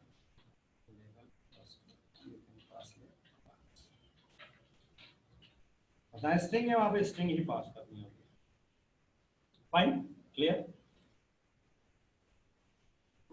अभी हमने यहाँ पे जो डिफॉल्टली चार्ट आया वो एक लाइन चार्ट था, और उसमें कलर भी ब्लू था। So we can control this things. हम लोग कई सारे तरीके हैं आपके पास में, कई सारे फॉर्मेट से बेसिकली आपके पास में, जिसका यूज करते हुए आप इसी तरीके के चार्ट को, जो अभी लाइन चार्ट जिसको हम लोग बोल रहे हैं, इसी तरीके के चार्ट में आप डिफरेंट डिफरेंट टाइप से लाइन ड्राइंग आपकी हो सकती है, लाइक डैश हो सकती है, या आपकी स्कैटर टाइप की हो सकती है, प्लस का हो सकता है, स्ट्रिक का हो सकता है, पेंटागॉन्स हो सकते हैं, कुछ अलग अलग तरीके हैं जो आप यूज कर सकते हैं। यहाँ पे कुछ तरीकों के बारे में हम लोग बात करेंगे। सो for that what you have to do, you have to pass a format here after your array। आपको अरे के बाद में आपका फॉर्मेट यहाँ पे पास करना होगा।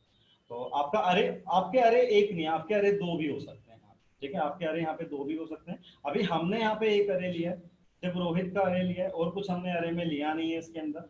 बट जनरली हम लोग नंबर ऑफ एलिमेंट्स पे काम नहीं कर रहे होंगे। अगर मेरा ईयर और सेल का कंपैरिजन है तो एक मेरा ईयर होना चाहिए, एक मेरा सेल्स होना चाहिए।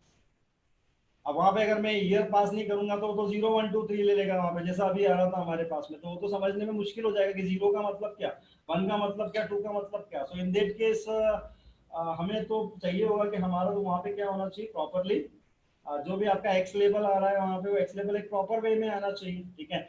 तो वो फिर हम लोग पास कर रहे होंगे। डिफॉल्टली हमने नहीं लिया है तो एक्स की वैल्यू है लेन ऑफ योर अरे -1 ले रहा है उसके अंदर, बट इन दैट केस हमें लेना होगा। तो suppose we are taking, suppose just आप इसको मान लीजिए कि ये रोहित का पिछले 5 साल का एवरेज परफॉर्मेंस, ठीक है। तो मैं यहाँ पे लेता हूँ year Y are equals to, और ईयर भी मैं 5 साल ले लेता हूँ उसके अंदर। सो आई एम टेकिंग 2013 2013 14 15 16 17 5 मैंने यहाँ पे वैल्यूज ली। Now I want to compare it by on the basis of year and Rohit runs average, जो भी आप बोलते हैं इसके अंदर, ठीक है। तो रोहित परफॉर्मेंस या जो भी आप इसके अंदर लिख रहे हैं, अब यहाँ पे मुझे दो चीज पास करनी होगी। I have to pass YR as my x-axis and then Rohit is my second। तो यहाँ पे मैंने रन्स बता दिया, उसका लेबल तो मेरा वही है, और आप यहाँ पे एवरेज रन्स लिख सकते हैं। अब इसका जो Y लेबल है यू मे चेंज, जो भी आपके रन है या जो भी इनिंग्स है आपकी, अभी देखते हैं हम लोग यहाँ पे इनिंग्स की जगह आप ईयर्स आप ले सकते हैं। So you can have years. So if I run it then you can see years are here, और ये आपके रन्स आ रही है। So now it's more better than that first one, जहाँ पे 0 1 2 3 आ रहा था, बट स्टिल इसने 2013 2015 को 8 पॉइंट में डाल दिया इसके अंदर, ठीक है। यहाँ पे 6 महीने का भी आपके सामने ऐसा कुछ दिख सकता है आपको, बट ये ठीक नहीं है, ये ठीक नहीं है हमारे लिए। और यहाँ पे आप देखें, वहां पे उसने एक रन का एक अपना अंदाजा ले लिया है कि कहाँ तक के रन है, उस हिसाब से उसने प्रॉपर वे में उसने क्या कर दिया, उसको स्प्लिट कर दिया उसके अंदर की चार जो भी 20-20 रन से या 40 रन से 40, 60, 80, 100 कर दिया है उसने यहाँ पे। और जो कि 20 से शुरू हुआ होगा आपका 20 के आसपास में, तो उसने यहाँ से उठा के दे दिया, क्योंकि कोई रन हमारा जीरो वाला 25 से कम रन नहीं है ना, तो पहला वाला आपका 20 के हिसाब से दिया, but it is your we can say it is zero. ये जो हमारा यहाँ पे दिख रहा है हमें it is zero, but zero के केस में 20 के केस में 20 या 21 जो भी आपका रहा है ये उसके 20 से शुरू कर रहा है। तो हमारा स्टार्टिंग 20 से हो रहा है, क्योंकि हमारे जो मिनिमम रन होंगे या जो मिनिमम वैल्यू मैंने पास की होगी यहाँ पे वो उसके हिसाब से 25 पास की, तो उसका नियरेस्ट उसके लिए 20 हो गया, तो 20, 40, 60, 80 और 100। कुछ कम वाली वैल्यू होती है यहाँ पे, तो वो उसके हिसाब से ले लेता हूँ। सपोज मैं यहाँ पे अगर 0 लिख देता हूँ इसमें, या मैं यहाँ पे फिर 5 रन कर देता हूँ अगर मैं इसमें, देन वी कैन सी कि अब यहाँ पे 0 से स्टार्ट, क्योंकि जो पहला वाला 0 से 20 का वो भी अवेलेबल हो गई है यहाँ पे वैल्यू, तो 0 भी है हमारे पास में जो कि शोइंग अस 0। तो ये डिपेंड करता है डिफॉल्ट वे में, ये डिपेंड करता है चीज़ों के बारे में कि एक्स और वाई कैसे ले रहा होगा, but we can set it, हम लोग सेट भी कर सकते हैं, ठीक है। जनरली मैं इसको प्रीफर नहीं करता हूँ कि आप सेट करें, बट आप सेट कर सकते हैं। एक्स को तो आप सेट करें, लेकिन वाई को सेट ना करें, वो ज्यादा बेहतर होता है। मैं क्यों बता रहा हूँ, कैसे सेट कर सकते हैं वो बता रहा हूँ मैं आपको। तो यहाँ पे सेट करना है तो it is called X ticks and Y ticks. आप एक्स टिक्स में क्या लेना चाहते हैं और आप वाई टिक्स में क्या लेना चाहते हैं। तो मेरा एक्स टिक्स होगा, और एक्स टिक्स में मैं लेना चाह रहा हूँ ईयर, तो आई passed it year as it is, and here we can see now there is no 0.5, got it। 2013, 14, 15, 16, 17 जो भी आपका है वो एग्जैक्टली वो आया जो आपने एक्सटिक्स के लिए उसको बता दिया था। Fine, clear. अगर मैं वाइटिक्स भी ले लेता हूँ, वाइटिक्स is not a good idea जो मुझे लगता है, जो थोड़ा कंफ्यूजन ज्यादा हो जाता है। वाइटिक्स में मुझे लेना है अपने रोहित, और वाइटिक में मैंने रोहित ले लिया है। So here we can see कि वो आपका जो भी वाइटिक आ रहा है उसके हिसाब से जब वो सेटिंग कर रहा है तो वो बहुत एक डिफरेंट वे में सेट करके आ रहा है ग्राफ आपका, ऐसा नहीं है कि ग्राफ नहीं आ रहा है, बट वो ग्राफ के जो आपके आपस में जो एक कंपैरिजन या जो होना चाहिए वो आपका यहाँ पे प्रॉपर वे में नहीं आ पा रहा, ठीक है। एक्चुअली सॉरी, मैंने कुछ एक्स लिया, अच्छा मैंने एक्स के दो ले लिए, सॉरी सॉरी। बट ये होगा, वाई के साथ में भी होगा, ये आपकी डिपेंडेंसी होगी। अभी डाटा अगर बड़ा और छोटा है तब इसके चांसेस कम होंगे, बट डाटा अगर आसपास के एकदम पास पास के हुए आप जाइए तो यहाँ पे आपको एक प्रॉब्लम दे सकता है। अभी देखें, ठीक है, अभी देखें यहाँ पे 25 आ गया, 32 आ गया, फिर 64 आ गया, 75 आ गया, 61 आ गया। ये थोड़ा सा सही नहीं है मेरे हिसाब से। वाई को देखने के लिए इस तरह की अगर वैल्यू आ रही है तो this is not a good way. अब एक्स के लिए तो ठीक है कि आपका ईयर वाइज आ रहा है उसके अंदर, बट वाई के लिए 25, देन 32, देन 64, देन 75, देन 108 जो हमारे सबसे ज्यादा रन होंगे वो यहाँ पे आ गया। But by this way you can set both the things, आप दोनों चीजों को आप सेट कर सकते हैं by using X ticks and by using Y ticks. आप एक्स टिक्स और वाई टिक्स को आप क्या कर सकते हैं, आप इस तरीके से आप सेट करें। और वो जरूरी नहीं कि आपको रोहित और वाई आर लेना है, आप और कुछ भी लेना चाहे तो आप और कुछ भी अपनी तरफ से आप ले सकते हैं, ठीक है। आप कोई लिस्ट पास कर सकते हैं अपनी तरफ से, कोई एनडी अरे पास कर सकते हैं, कुछ और चीज भी आप पास। सो हियर आप एक्सटिक्स और वाईटिक्स को, ये जो है जितने ऑप्शन हमने यहाँ पे देखे, दीज आर द बेसिक्स जो आप किसी भी प्लॉट के लिए जब भी हम लोग प्लॉटिंग कर रहे होंगे वहां पे हमारे लिए यूजफुल हो जाएंगे। और इससे हमारा क्या आ रहा है, इससे हमारा हमें मिल रहा है लाइन चार्ट मिल रहा है हमें। तो एक line chart, straight line chart बोल सकते हैं आप इसको, एक स्ट्रेट लाइन चार्ट मिल रहा है, ठीक है। स्ट्रेट लाइन का मतलब ऐसी स्ट्रेट लाइन से नहीं है मेरा, जो लाइन आपस में जुड़ी हुई है एक सी आ रही उसको मैं स्ट्रेट लाइन बोल रहा हूँ, ठीक है। अब मुझे ये लाइंस वगैरह चेंज करने, कलर वगैरह में चेंजेस करना है, और कई सारे ऑप्शन हैं मेरे पास, उसको मैं एक अलग फाइल में ले लेता हूँ। mp2 नाम से मैं एक फाइल क्रिएट कर देता हूँ। वो हम लोग कैसे कर रहे होंगे, तो जैसे मैंने आपको बोला कि आपने आपके एक्स और वाई को जो भी पास करना है पहले वो पास कर दीजिए, आफ्टर दैट प्लॉटिंग में ना, और यहाँ फिर आपको अपना फॉर्मेट पास करना होगा।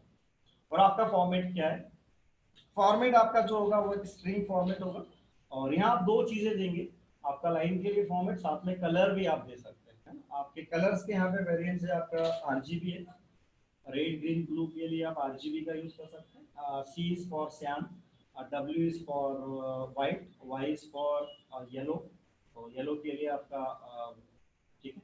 और फिर आपके काले कलर के लिए के, ठीक है। तो काला के लिए K आपका यूज करना होगा आपको, वहाँ पे ब्लैक नहीं चलेगा, बी नहीं चलेगा, वहाँ बी दूसरे कलर के लिए इसलिए आपका बी नहीं चलेगा, तो वहाँ पे आपको काले के लिए K का यूज करना होगा, ठीक है। इसलिए मैंने हिंदी में बताया कि आपको ब्लैक कलर लेना है तो आपको K का यूज करना है वहाँ पे, ठीक है। तो आपके मजेंटा के लिए आप M का यूज कर सकते हैं, तो ब्लू के लिए आप बी का यूज कर रहे होंगे बेसिकली, इसीलिए ब्लैक के लिए बी का यूज नहीं कर पाएंगे, तो वहाँ पे उन्होंने के रख दिया उसके अंदर, ठीक है। आप यहाँ पे आपको फॉर्मेट देना है और कलर देना है। आपका फॉर्मेट क्या है? फॉर्मेट है कई सारे, बट ऐसा नहीं कि आप कुछ भी देंगे और वो आ जाएगा, ऐसा होने वाला नहीं। जैसे मैंने यहाँ पे एक हाइफन का साइन दिया और मैंने आर दिया, ठीक है, what I am using R hyphen and R का साइन, ठीक है। तो अब जब मैं यहाँ पे कॉमा नहीं लगाया, कॉमा सो हियर यहाँ पे आर का मैंने साइन दिया है, बट वो रेड इतना ज्यादा रेड है कि वो कलर वाइज भी मुझे वो ब्लैक ही दिख रहा है इसके अंदर, बट ठीक है अभी आएगा, हम लोग देखते हैं। बट स्ट्रेट लाइन ना, आपने जो अभी मैंने जो डिफॉल्ट दिया था और जो आ रहा था वो एक ही था। अब मैं यहाँ पे दे रहा हूँ हाइफन के साथ में डॉट का साइन दिया, डैश का साइन दिया, सो हाइफन डैश ऐसा आपके पास में होगा। और यहाँ पे आर को मैं दोबारा ले रहा हूँ, तो ये देखें आप हाइफन डैश वाला आ गया आपके पास में। तो ये एक आपके पास में एक वेरिएंट है, आप हाइफन डैश के साथ में चाहते हैं, आपने हाइफन डैश लिया। यहाँ पे मैं सपोज येलो ले लेता हूँ अगर, ठीक है। तो ये येलो वाला कलर हमारे पास में आ रहा है, तो येलो के लिए मैंने वाई ले लिया इसमें। अगर मुझे यहाँ पे कलर्स की बात कर लेते हैं हम लोग, यहाँ पे मैं बी लेता हूँ अगर, तो it will be for blue colour, so you can see blue colour, dark blue colour आ रहा है आपका यहाँ पे, ठीक है। तो that is for your B. फिर फॉर्मेट के बारे में बात करेंगे, C is for cyan colour, जो सियान टाइप का कलर आ रहा है। ये बहुत सारी चीजें आपकी मशीन पे डिपेंडेंट भी होगी चीजें, ऐसा नहीं कलर वो एग्जैक्टली अच्छी है तो आपको ज्यादा बेहतर तरीके से आपको दिखाई देंगे उसके। जैसे रेड यहाँ पे हमें वो ब्लैक दिख रहा है, बट ऐसा होता नहीं है, मेरे लैपटॉप पे तो मुझे रेड रेड ही दिखता है उसमें, ठीक है। तो आप यहाँ पे कलर में वेरिएंट्स में के इज फॉर, मैंने कहा ब्लैक कलर के लिए के है आपका, सो ये ब्लैक कलर के लिए आपको के का यूज करना है, सो के यूज कर सकते हैं ब्लैक कलर के लिए। मजेंटा के लिए आप एम का यूज कर सकते हैं, तो मजेंटा इज फॉर एम। ये ब्लू जैसा दिख रहा है आपको, बट ये एग्जैक्टली आपके लैपटॉप में आप देखें तो वो चेंज होगा, ठीक है क्लियर। क्योंकि वो मशीन पे भी बहुत सारी चीजें डिपेंडेंट हो जाती है, कितने सपोर्ट करती है आपका मॉनिटर या ये सब चीजें भी, हार्डवेयर कितना सपोर्ट करता है कलर का, वो ज्यादा इंपॉर्टेंट हो जाता है। तो ये आपके ऑप्शन है, और यहाँ आपको दिखा भी रहा है, देखिए आप यहाँ पे हाइफन डैश किया तो हाइफन डैश हाइफन के साथ में बता रहा है।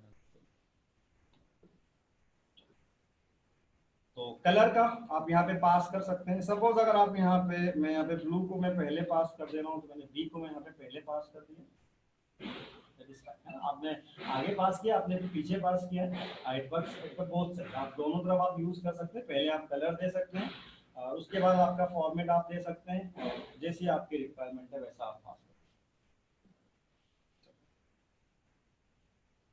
हैं। यहाँ पे एक है मेरे पास ओ, ठीक है। अब कलर कुछ भी नहीं, अब मैं और सपोज यहाँ पे ग्रीन के लिए मैं जी ले रहा हूँ, तो ओ और मैंने जी के, आप देखें यहाँ पे आपके स्कैटर टाइप का ग्राफ आ गया, इसको स्कैटर्ड ग्राफ भी बोलते हैं। अब अलग अलग डाटा होता है तो स्कैटर्ड अलग अलग दिखता है, कुछ लाल कुछ हरा कुछ नीला कुछ पीला, बट ये स्कैटर्ड ग्राफ के इसमें आ जाता है। और ये मैंने ओ लिया है, और ओ हमें क्या रिप्रेजेंट कर रहा है, सो यू कैन सी हियर, ये ओ हमें ऐसा एक दिखा रहा है। फाइन, तो आप सिंपल आप ओ लेते हैं, ओ को आप किसी के साथ में मिलके भी ले सकते हैं, जैसे हाइफन के साथ में मैंने ओ ले लिया। अब मैं अगर हाइफन के साथ में ओ ले लिया, तो आप देखिए इसके अंदर कि जहां जहां आपका पॉइंट आ रहा है वहां पे, ये और बेहतर तरीके से समझने के लिए हो गया, ये एग्जैक्टली जहां पे आपकी चीज खत्म हो रही है वहां पे एक फॉर्मेट आ गया। तो आप यहाँ पे मैंने ओ का यूज कर लिया, और आप ओ का यूज करते हुए आप देख सकते हैं, तो आप मिक्सअप ले सकते हैं अलग अलग चीजों को, जो हम लोग आगे भी देखने वाले हैं उनका भी आप मिक्सअप ले सकते हैं। तो मैंने यहाँ पे हाइफन के साथ में ओ का यूज किया, तो स्ट्रेट लाइन वाला आया मेरे पास में, और उसके साथ में जहां जहां पे भी आपका खत्म हो रही होगी रेंज, वहां पे वो आपको बता देगा।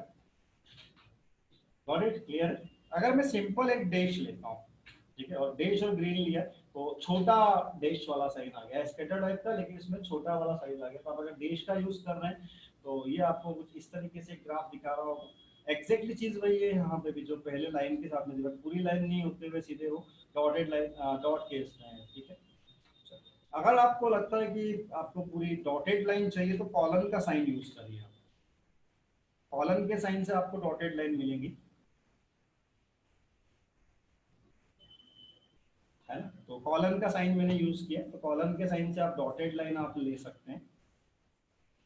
देन अगर मान लो जैसे दो डॉट आपने लगा दिए यहाँ पे सपोज, अब दो डॉट अगर आपने लगा दिए और ऐसा कोई आपने यहाँ पे ऑप्शन दिया जो है ही नहीं फॉर्मेट, उसके स्टैंडर्ड फॉर्मेट में नहीं, तो एरर थ्रो कर देगा आपको, पता है, illegal format string dot dot G, तो दो डॉट डॉट नहीं है फॉर्मेट, दो डॉट डॉट नहीं है तो आप यूज नहीं कर पाएंगे। तो ऐसा कोई फॉर्मेट आपने पास कर दिया जो नहीं है, तो फिर वो आपका एक्सेप्टेबल नहीं होगा, ठीक है, वो वहाँ पे एरर थ्रो कर देगा हमें यहाँ पे। तो यहाँ पे हमें एरर थ्रो आ गई दो डॉट डॉट के केस में। हाँ, आपको प्लस का साइन चाहिए, आप प्लस का साइन आप ले सकते हैं। तो आप देखें प्लस का साइन आपके पास में यहाँ पे आ रहा है, तो हियर इज दिस प्लस का साइन। आपको एस्ट्रिक का साइन चाहिए, you can have asterisk sign, तो यहाँ पे एस्ट्रिक के साइन में आ गया। और एस्ट्रिक का साइन आप ले सकते हैं। आपको लगता है कि आपको ट्रायंगल चाहिए, अपेरो वाला ट्रायंगल चाहिए, तो आप ये अपेरो वाला ट्रायंगल ले सकते हैं, एक्सोर वाला साइन, ये अपेरो ट्रायंगल में। आपको डाउन वाला आपको चाहिए, आपको वी, आपको लेफ्ट पे वाला चाहिए, तो आप यहाँ पे लेस देन का साइन आप यूज कर सकते हैं, ठीक है। आप देखें लेस देन वाला साइन यूज किया है तो वो आपको लेस देन के हिसाब से बता रहा है। आप ग्रेटर देन का यूज करेंगे तो राइट साइड वाला आपको बता देगा वो कि राइट साइड वाला है आपके पास में, सो इट इज बीइंग चेंजिंग। और वी का यूज करेंगे तो आपको, आप वी का यूज कर सकते हैं, तो ये आपको वी वाला साइन टाइप का ट्राइंगल नीचे की साइन तरफ वाला बता रहा है, डाउन साइड वाला बता रहा है, तो आप ये वी का यूज कर सकते हैं। सारे कैरेक्टर यूज नहीं होंगे, आप अगर पी का यूज करेंगे तो पेंटागन आ जाएगा, है, पी का यूज करेंगे तो पेंटागन हो जाएगा आपके पास। अगर आप एच का यूज करेंगे तो आप हेक्सागन ले सकते हैं। हेक्सागन अगर दिखाना है तो आपने एच का यूज किया, 6 डायमेंशन होती है शायद हेक्सागन की, है ना। और कैपिटल एच का अगर आप यूज करेंगे तो बड़ा हेक्सागन है, एक वेरिएंट है एक्चुअली हेक्सागन का, थोड़ा सा कुछ डिफरेंस रहता है, बट जनरली वो हेक्सागन के लिए दो वेरिएंट है आपके, स्मॉल एच भी और कैपिटल एच भी, ये सब में नहीं है, ये सब में नहीं है, हेक्सागन में है हमारे पास में, और डायमंड में भी है। अगर आपको डायमंड लेना है तो स्मॉल डायमंड के लिए डी का यूज करिए, ठीक है, तो ये डी दिख रहा है आपको स्मॉल डायमंड। अगर आपको बड़ा डायमंड लेना है तो आप कैपिटल डी का यूज कर सकते हैं फॉर बिग डायमंड। ये डी का आपने यूज कर लिया यहाँ पे, तो आप कैपिटल डी का आप यूज कर पा रहे हैं डायमंड के साथ में, ठीक है। तो ये कुछ अलग अलग आपके पास में, मैंने एक्स बता दिया, एक्स का भी आप यूज कर सकते हैं, अगर आप एक्स यूज करेंगे तो एक्स मिलेगा आपको, फाइन, ठीक है, आप एक्स का भी यूज कर सकते हैं। और इनका यूज आप मिक्सअप में भी कर सकते हैं, जैसे मैं यहाँ पे हाइफन एक्स कर रहा हूँ, तो आपको हाइफन ओ में जो किया था, तो वहां पे जहां जहां आपका कंप्लीट हो रहा था जो भी 2011 का 12 का, वहां पे एक हमारे पास पॉइंट आ रहा था वहां पे उसमें, तो उसकी बजाय आप अगर चाहते हैं क्रॉस का साइन आ जाए, तो ये देख सकते हैं आप क्रॉस का साइन आ रहा है इसके अंदर, ठीक है। और ऐसे ही आपको चाहिए तो आप यहाँ पे कुछ और भी ले सकते हैं, आपको यहाँ पे डी का चाहिए डायमंड आ जाए उसमें, तो आपने डायमंड दे दिया।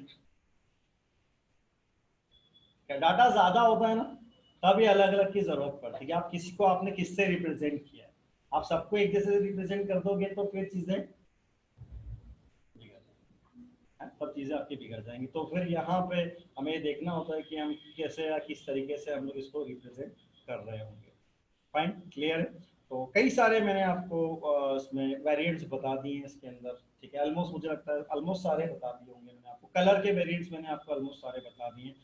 और डायमंड पी, और मुझे जहाँ तक ध्यान है और कुछ आपने गलती से ले लिया, मैंने के ले लिया है, तो के मेरा एक एरर थ्रो करेगा, टू कलर सिंबल बता रहा है वो के लिए, है ना। तो उसने वो के को के नहीं मानते हुए उसने टू कलर सिंबल बोल दिए यहाँ पे, ठीक है। बाकी अब वी लेंगे तो फिर वो वी वाला आ जाएगा, उसमें ये चलेगा ट्राइंगल वाला, फाइन, ठीक है, क्लियर।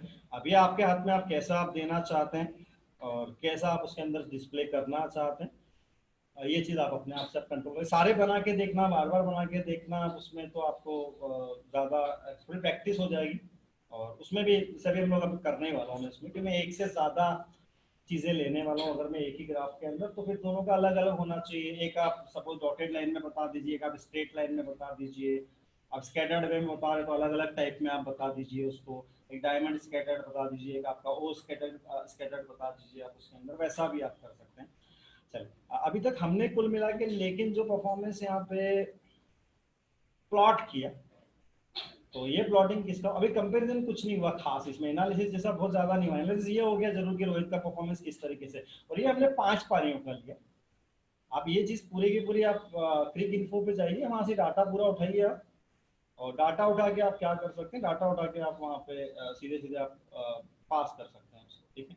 तो वो डेटा अगर आप वहाँ से उठा के पास करेंगे तो आपके लिए ज़्यादा आसान चीज़ हो सकती है उसमें। और इवन अगर कहीं से सीएसवी का डाटा मिलता है आपको, मान लो कोई साइट ऐसी है जो सीएसवी का डाटा अगर आपको देती है, तो सीएसवी या एक्सेल टाइप का, तो वो आप डायरेक्टली आप एज ए डाटा फ्रेम में आप ले सकते हैं। जब हम लोग रीड सीएसवी या रीड एक्सेल करेंगे तो जो तरीका होगा, वहाँ पे मैं अभी फाइल का नाम पास कर रहा हूँ, but you can pass CSV file address also, आप सीधे सीधे URL भी पास कर पाएंगे।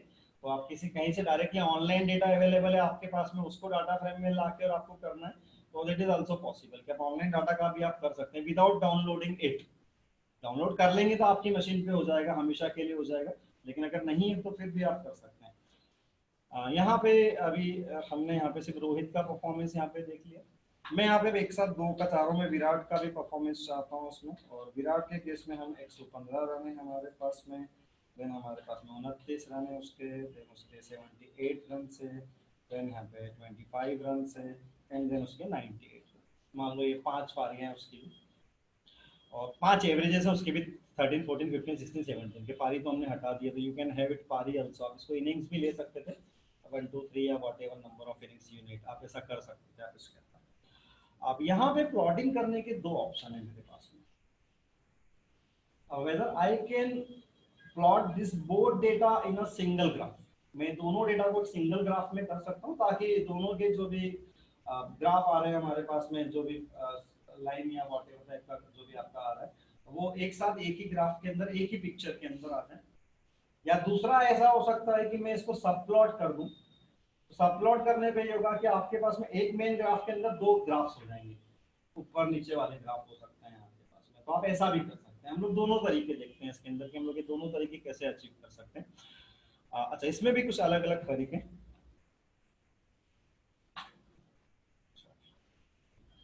अब मैं पहले वाले का लेबल में रोहित कर रहा हूँ ताकि मैं पहचान पाऊँ, और दूसरे वाले का जो लेबल है यहाँ पे मुझे, अच्छा, और इन जनरल वे में आपका जो एक्स एक्सिस होगा वो एक जैसा होना चाहिए। अगर आप एक कंपैरिजन करना चाह रहे हो, क्लियर कंपैरिजन, तो आप ये नहीं बोल सकते कि विराट कोहली का 2005 से, आप कर सकते हैं ऐसा, क्योंकि विराट कोहली का 2005 से 10 तक का डेटा कंपेयर कर रहे हैं रोहित शर्मा के 2012 से 17 तक के डेटा के साथ में, ऐसा हो सकता है। बट एक एक्चुअल अगर सही तरीके से कंपेरिजन करना है तो आप सेम ईयर वाइज करोगे क्या, तो एक पर्टिकुलर एरा का कंपेरिजन एक ज्यादा बेहतर कंपेरिजन होता है एनालिसिस के लिए भी, क्या इस पर्टिकुलर 5 सालों में दोनों के परफॉर्मेंस में कितना अप एंड डाउन है।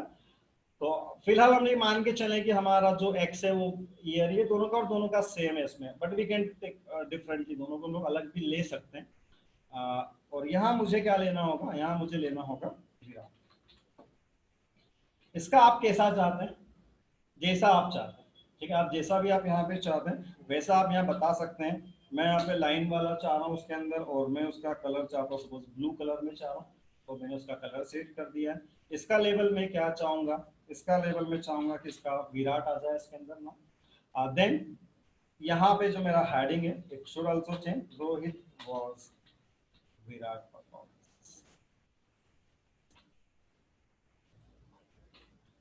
ठीक है। देन एक्स लेवल ईयर्स है, और यहाँ पे एवरेज रन्स पर ईयर ऐसा कुछ मैं देना चाह रहा हूँ।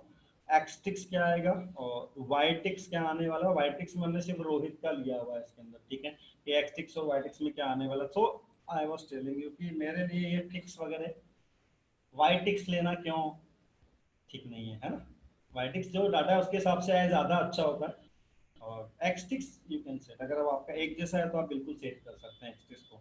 अगर एक्स टिक्स भी दोनों का अलग हो रहा होता, जो मैंने एग्जांपल दिया 2005 से 10 का धोनी का डाटा और 2012 से 17 का सपोज करो विराट कोहली का डाटा कंपैरिजन कर रहे थे, तो दोनों के एक्स टिक्स अलग हुआ, आपने एक का एक्स टिक्स लिया तो दूसरे का समझ में ही नहीं आएगा, डेटा आपको नहीं आ पाएगा ना वहाँ पे समझ में। तो फिर इसलिए बेहतर है कि आप टिक्स का जब भी यूज करें तो बहुत सोच समझ के यूज करें। तो मैंने यहाँ पे से फिलहाल वाइट टिक्स को मैंने हटा दिया।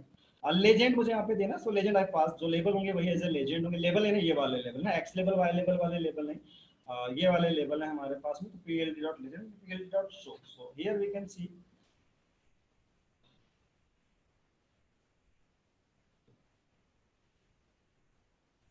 जो जैसा दिया।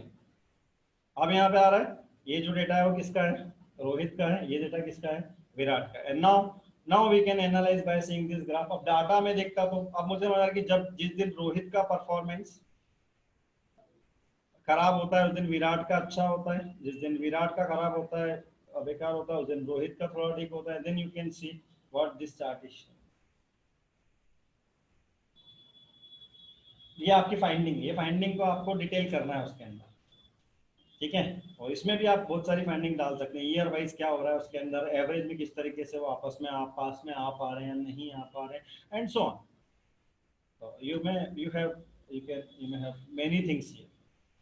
अब ये कैसे आपको दिखाना है, आप लाइन दिखा रहे हैं, इतने ऑप्शन मैंने दिखा दी, ये सारे ऑप्शन आपके पास में, आप कैसे उसको देना। अब यहाँ पे देखिए एवरेज रन्स पर ईयर, और क्योंकि मैंने वैसा कुछ कर दिया था, आप एवरेज रन्स पर इनिंग भी हो सकते हैं, और ये ईयर्स हो गए हमारे वॉट एवर जो भी हम लोग कर रहे हैं। एक चीज समझ में आती है यहाँ पे कि हर सपोज अब ये अगर इनिंग वाइज होता तो मैं अलग कुछ बोल रहा था, बट आप बोल सकते कि 2013 के मिड के आसपास में दोनों का परफॉर्मेंस ऑलमोस्ट बराबर था। आप इससे एक और आप देखें कि ऑलवेज आप देखें almost in 3 years we can say कि almost in the near of suppose year आपका मिड ईयर उनके परफॉर्मेंसेस ऑलमोस्ट सेम हो जाते हैं। अगर मैं ईयर वाइज होता, मेरे पास डिटेल डाटा नहीं है, बट अगर ईयर वाइज होता तो वी कैन से कि हाँ यहाँ पे आप देखें, यहाँ पे ऑलमोस्ट दोनों का सेम आ रहा है, यहाँ पे कहीं क्रॉस हो रही है आपकी दोनों लाइंस। Got it. तो ऐसा कुछ एनालिसिस हमारा यहाँ से निकल के आता है। डाटा कम है तो बट अब इस एनालिसिस बहुत एक लिमिटेड वे में मैं कर सकता हूँ, क्योंकि ये एवरेज रन्स या रन्स के हिसाब से मैं कर रहा हूँ। But this is only to show you things कि आप कैसे चीज़ों को प्लॉट कर पाएंगे, ये सिर्फ उस काम के लिए। तो this is the way to plot. दो आपके एनालिसिस को आपने एक ही ग्राफ के अंदर क्या कर दिया, अपलोड कर दिया आपने। एक तरीका ये हो गया, इसका भी एक और तरीका है हमारे पास।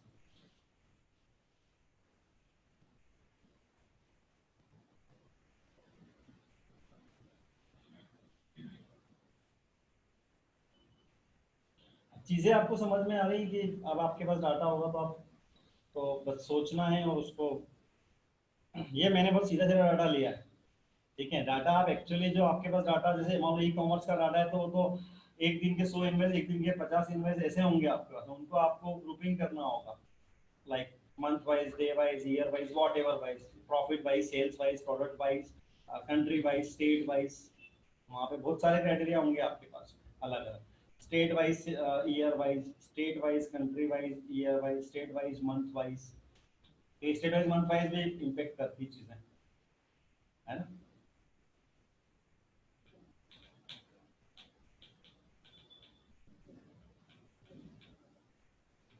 और ई कॉमर्स जैसी जगह पे तो बहुत ज़्यादा स्टेट वाइज फर्क पड़ता है, बिकॉज स्टेट्स में सपोज कई बार ऐसा होता है कि हम लोग यहाँ पे जब गर्मी हो रही हो तो वहाँ पे कहीं हल्की ठंडी रहती है, जब हमारे यहाँ हल्की ठंडी तो वहाँ बहुत ज़्यादा ठंड हो चुकी होती है। तो वो इम्पेक्ट करेगा कि स्टेट वाइज को भी देखें, कौन सी स्टेट में किस महीने में ज़्यादा कौन सी चीज़ें बिकती हैं, है ना? ये भी तो एक इम्पेक्ट करेगा। और बट ऑब्वियस शहरों का भी इम्पेक्ट करता होगा।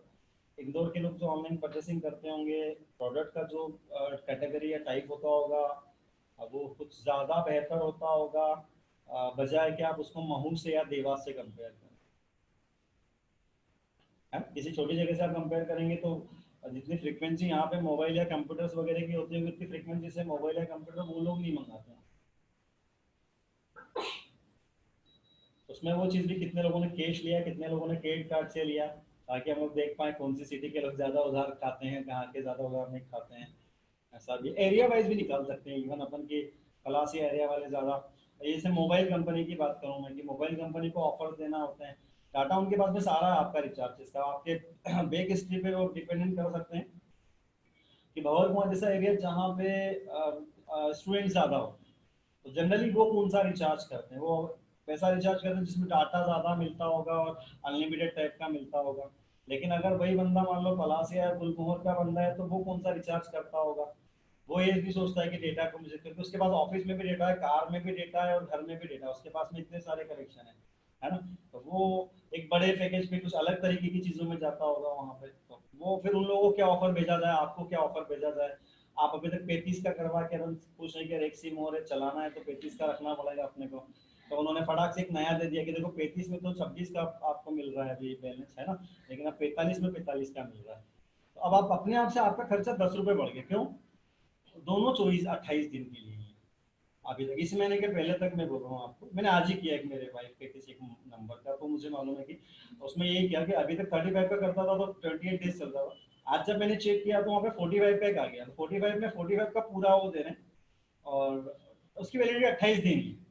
अब 28 दिन के लिए वैलिडिटी, तो मेरा तो खर्चा 10 रुपये पड़ गया ना। ऐसा खर्चा आप सोचें कि अगर कुल मिला के मैंने सिर्फ पूरे इंडिया में 50 लाख लोगों का बढ़ा दिया, या 30 करोड़ कनेक्शन है उसमें से सिर्फ 30% का बढ़ा दिया, यानी 1 करोड़ लोगों का बढ़ा दिया, तो मेरी सेल्स एक महीने की कितनी बढ़ जाएगी? 10 करोड़ रुपए। एक साल की बढ़ जाएगी 120 करोड़ रुपए। 120 करोड़ रुपए इज अ बिग थिंग। आप वो चीज देखिए, आपकी आपकी सिर्फ एक आदमी का 10 रुपए नहीं, आप 1 रुपए का सब सोचिए। अगर कंपनियां गलती से या जानबूझ करके 30 करोड़ लोगों का एक एक रुपया एक्स्ट्रा काटे सिर्फ हर महीने, तो 360 करोड़ रुपया हर कंपनी एक्स्ट्रा काट लेगी, क्योंकि अभी जियो के भी 30-35 करोड़ है, और एयरटेल वोडाफोन के भी 30-35 करोड़, सिर्फ एक एक रुपया। और 1 रुपया काटने में मुझे नहीं लगता है कि आप किसी दिन जाके कंपनी में फोन करोगे, बट आप कंपनी के पॉइंट ऑफ व्यू सोचिए कि हर महीने किसी भी दिन 1 रुपया काटना है उसको आपका, तो उनके लिए तो वो 360 करोड़ रुपया है एक साथ का। तो बिग थिंग। अभी वही बिजनेस ज्यादा चल रहा है जो इस तरीके से काम कर रहे हैं, जो पर हेड बेसिस पे काम कर रहे हैं, वो हेड्स बढ़ाते जाने पे उनका ज्यादा बेनिफिट है। जैसे आपको इतने जो डिस्काउंट मिलते हैं, सब घाटे वाली कंपनी है फ्लिपकार्ट और ये सब, और इतना घाटा है कि यू कांट इमेजिन। इतना घाटा है, 10 साल में आज तक एक बार प्रॉफिट नहीं, और हर 3 महीने का घाटा है इनका 3 से 4 हजार करोड़ रुपया। फ्लिपकार्ट का घाटा बता रहा हूँ मैं आपको, बट स्टिल हम लोग पढ़ते हैं कि इसको लगातार पैसा मिल रहा है और बिलियनियर हो गए और ये हो गए उसके अंदर वो लोग। तो वो क्यों दे रहे हैं? वो आपकी इन्फॉर्मेशन के लिए दे रहे हैं, सिर्फ इनको इन्फॉर्मेशन चाहिए, वो इन्फॉर्मेशन के लिए पैसा दे रहे हैं। आपको फ्री में देते हैं, आप खरीदते हो, उबर ईट्स पे जाते हो, कहीं अलग अलग साइट से आप खाना खाते हैं हम लोग। तो ये बस स्ट्रेटेजी है जो कंपनियां फायदे में भी नहीं है आज तक। चलिए, और यहाँ पे ये समझ में आई चीज़ हमें इसके अंदर कि हम लोग दो चीज़ें प्लॉट करना कैसे प्लॉट कर पाएंगे। इसको प्लॉट करने का एक तरीका और भी हो सकता है हमारे पास में, पर वो स्पेसिफिकली ध्यान रखना होगा आपको।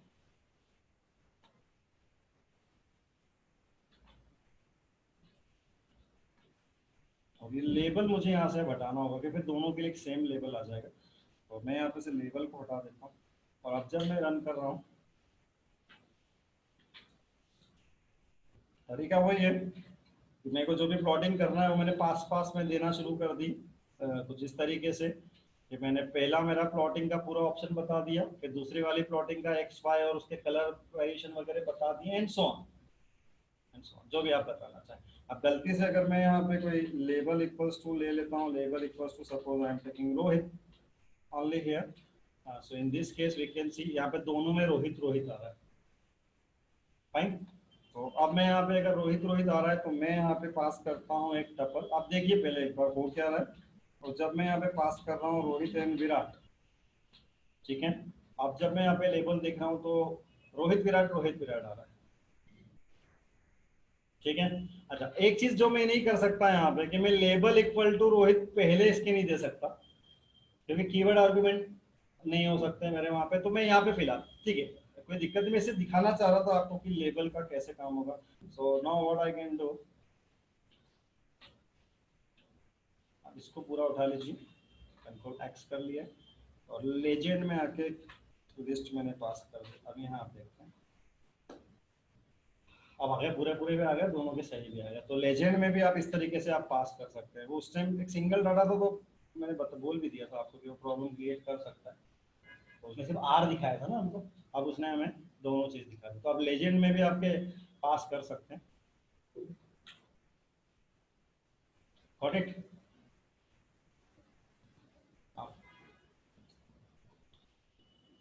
यहाँ पास करेंगे तो क्या है, दोनों का एक सेम हमारा। ठीक है, वे तरीके बहुत सारे हो सकते हैं, उसके सारे तरीके तो हम लोग देख भी नहीं सकते, यहाँ पे पॉसिबल नहीं है। समझ में आई चीज़ें? क्लियर हुआ? अभी देखिए मैं सर से बात करता हूँ, अभी उनको बोलता हूँ कि आपको वो कुछ डाटा सेट सेंड करना है ना, तो वो बेटर रहेगा कि आपको ईमेल पे अगर सेंड हो जाएंगे, तो अब डाटा सेट आप लेके आप उसको एनालाइज करके, और आप धीरे धीरे शुरू करें, परसों तक आप बिल्कुल वेल वर्स हो जाएंगे उसके साथ में, अगर कल भर में चाहा तो। ठीक है, सब चीज़ें आपके और मेरे हाथ